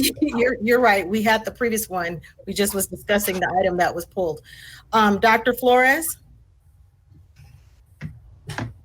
Yes. Aye. Dr. Wyatt? Aye. Ms. Rosales Medina? Aye. Mr. Tillman? Aye. Mr. Gallo? Aye. Dr. Hill? Aye. Gwen Rogers? Aye. Motion carried. Thank you. 12.1 Personnel Report, number 18, dated May 5th. I'm Do sorry. we want to approve the rest of the consent calendar? Okay, so there was a motion. There was a motion on. I made the motion and I forgot. I second it. No, we still, point of order, we still have to approve all the consent items. Okay, so we're going back to, okay, that was just the item, sorry. Okay, we're going back to the entire calendar. We have a motion and a second on the floor. So the call for the vote again is Dr. Hill? Aye. Mr. Gallo? Aye. Mr. Tillman? Aye. Ms. Rosales Medina? Aye. Dr. Wyatt? Aye. Dr. Flores? Aye. And Gwen Rogers, aye. Motion carried for the consent calendar. Thank you. All right. 12.1 Personnel Report, number 18, dated May 5th, 2020. So moved. Second. No Madam- absence in it? Madam President, Yes. I do have to read in something. Okay. Because in the original posted personnel report, there was a mistake on someone's first name. So the correct name is Ashley Prescott. We had put Rachel Prescott. So just so you know, it should say Ashley Prescott. Okay. All right, we have that correction. And the motion is on the floor for 12.1. Dr. Hill? Aye. Mr. Gallo? Aye. Mr. Tillman? Aye. Ms. Rosales Medina? Aye. Dr. Wyatt? Aye. Dr. Flores? Aye. Gwen Rogers, aye. Motion carried. Thank you. All right. 13.1, review of board requests. I believe that's going to be Dr. Menores. Yes. All right. All right, so I have quite a few requests. See if I've captured them all. First one, to cost out how much it would cost to purchase yearbooks for all our seniors. Dr. Flores. Second one, consider videoing our graduation and having that as momentum or mementos to get out to our students. That was Mr. Gallo. Make sure families and seniors know the virtual celebration is voluntary and not a replacement for in-person graduation. Board, you said that multiple times. I don't know if that needs to be a follow-up or if we're good with that. I think we're good with that. And there's a letter that's going to go out as well. Okay, I'm just going to take that off. The next one, consider announcing our graduates on a billboard, similar to what is happening in Fontana. Dr. Hill asked for that. Consider headphone sets to help mute outside noise for our students. That was Ms. Medina. Investigate the virtual high school as an option for families in the future. That was also Ms. Medina. Find out what percentage of devices given out were iPads. That was Mr. Tillman.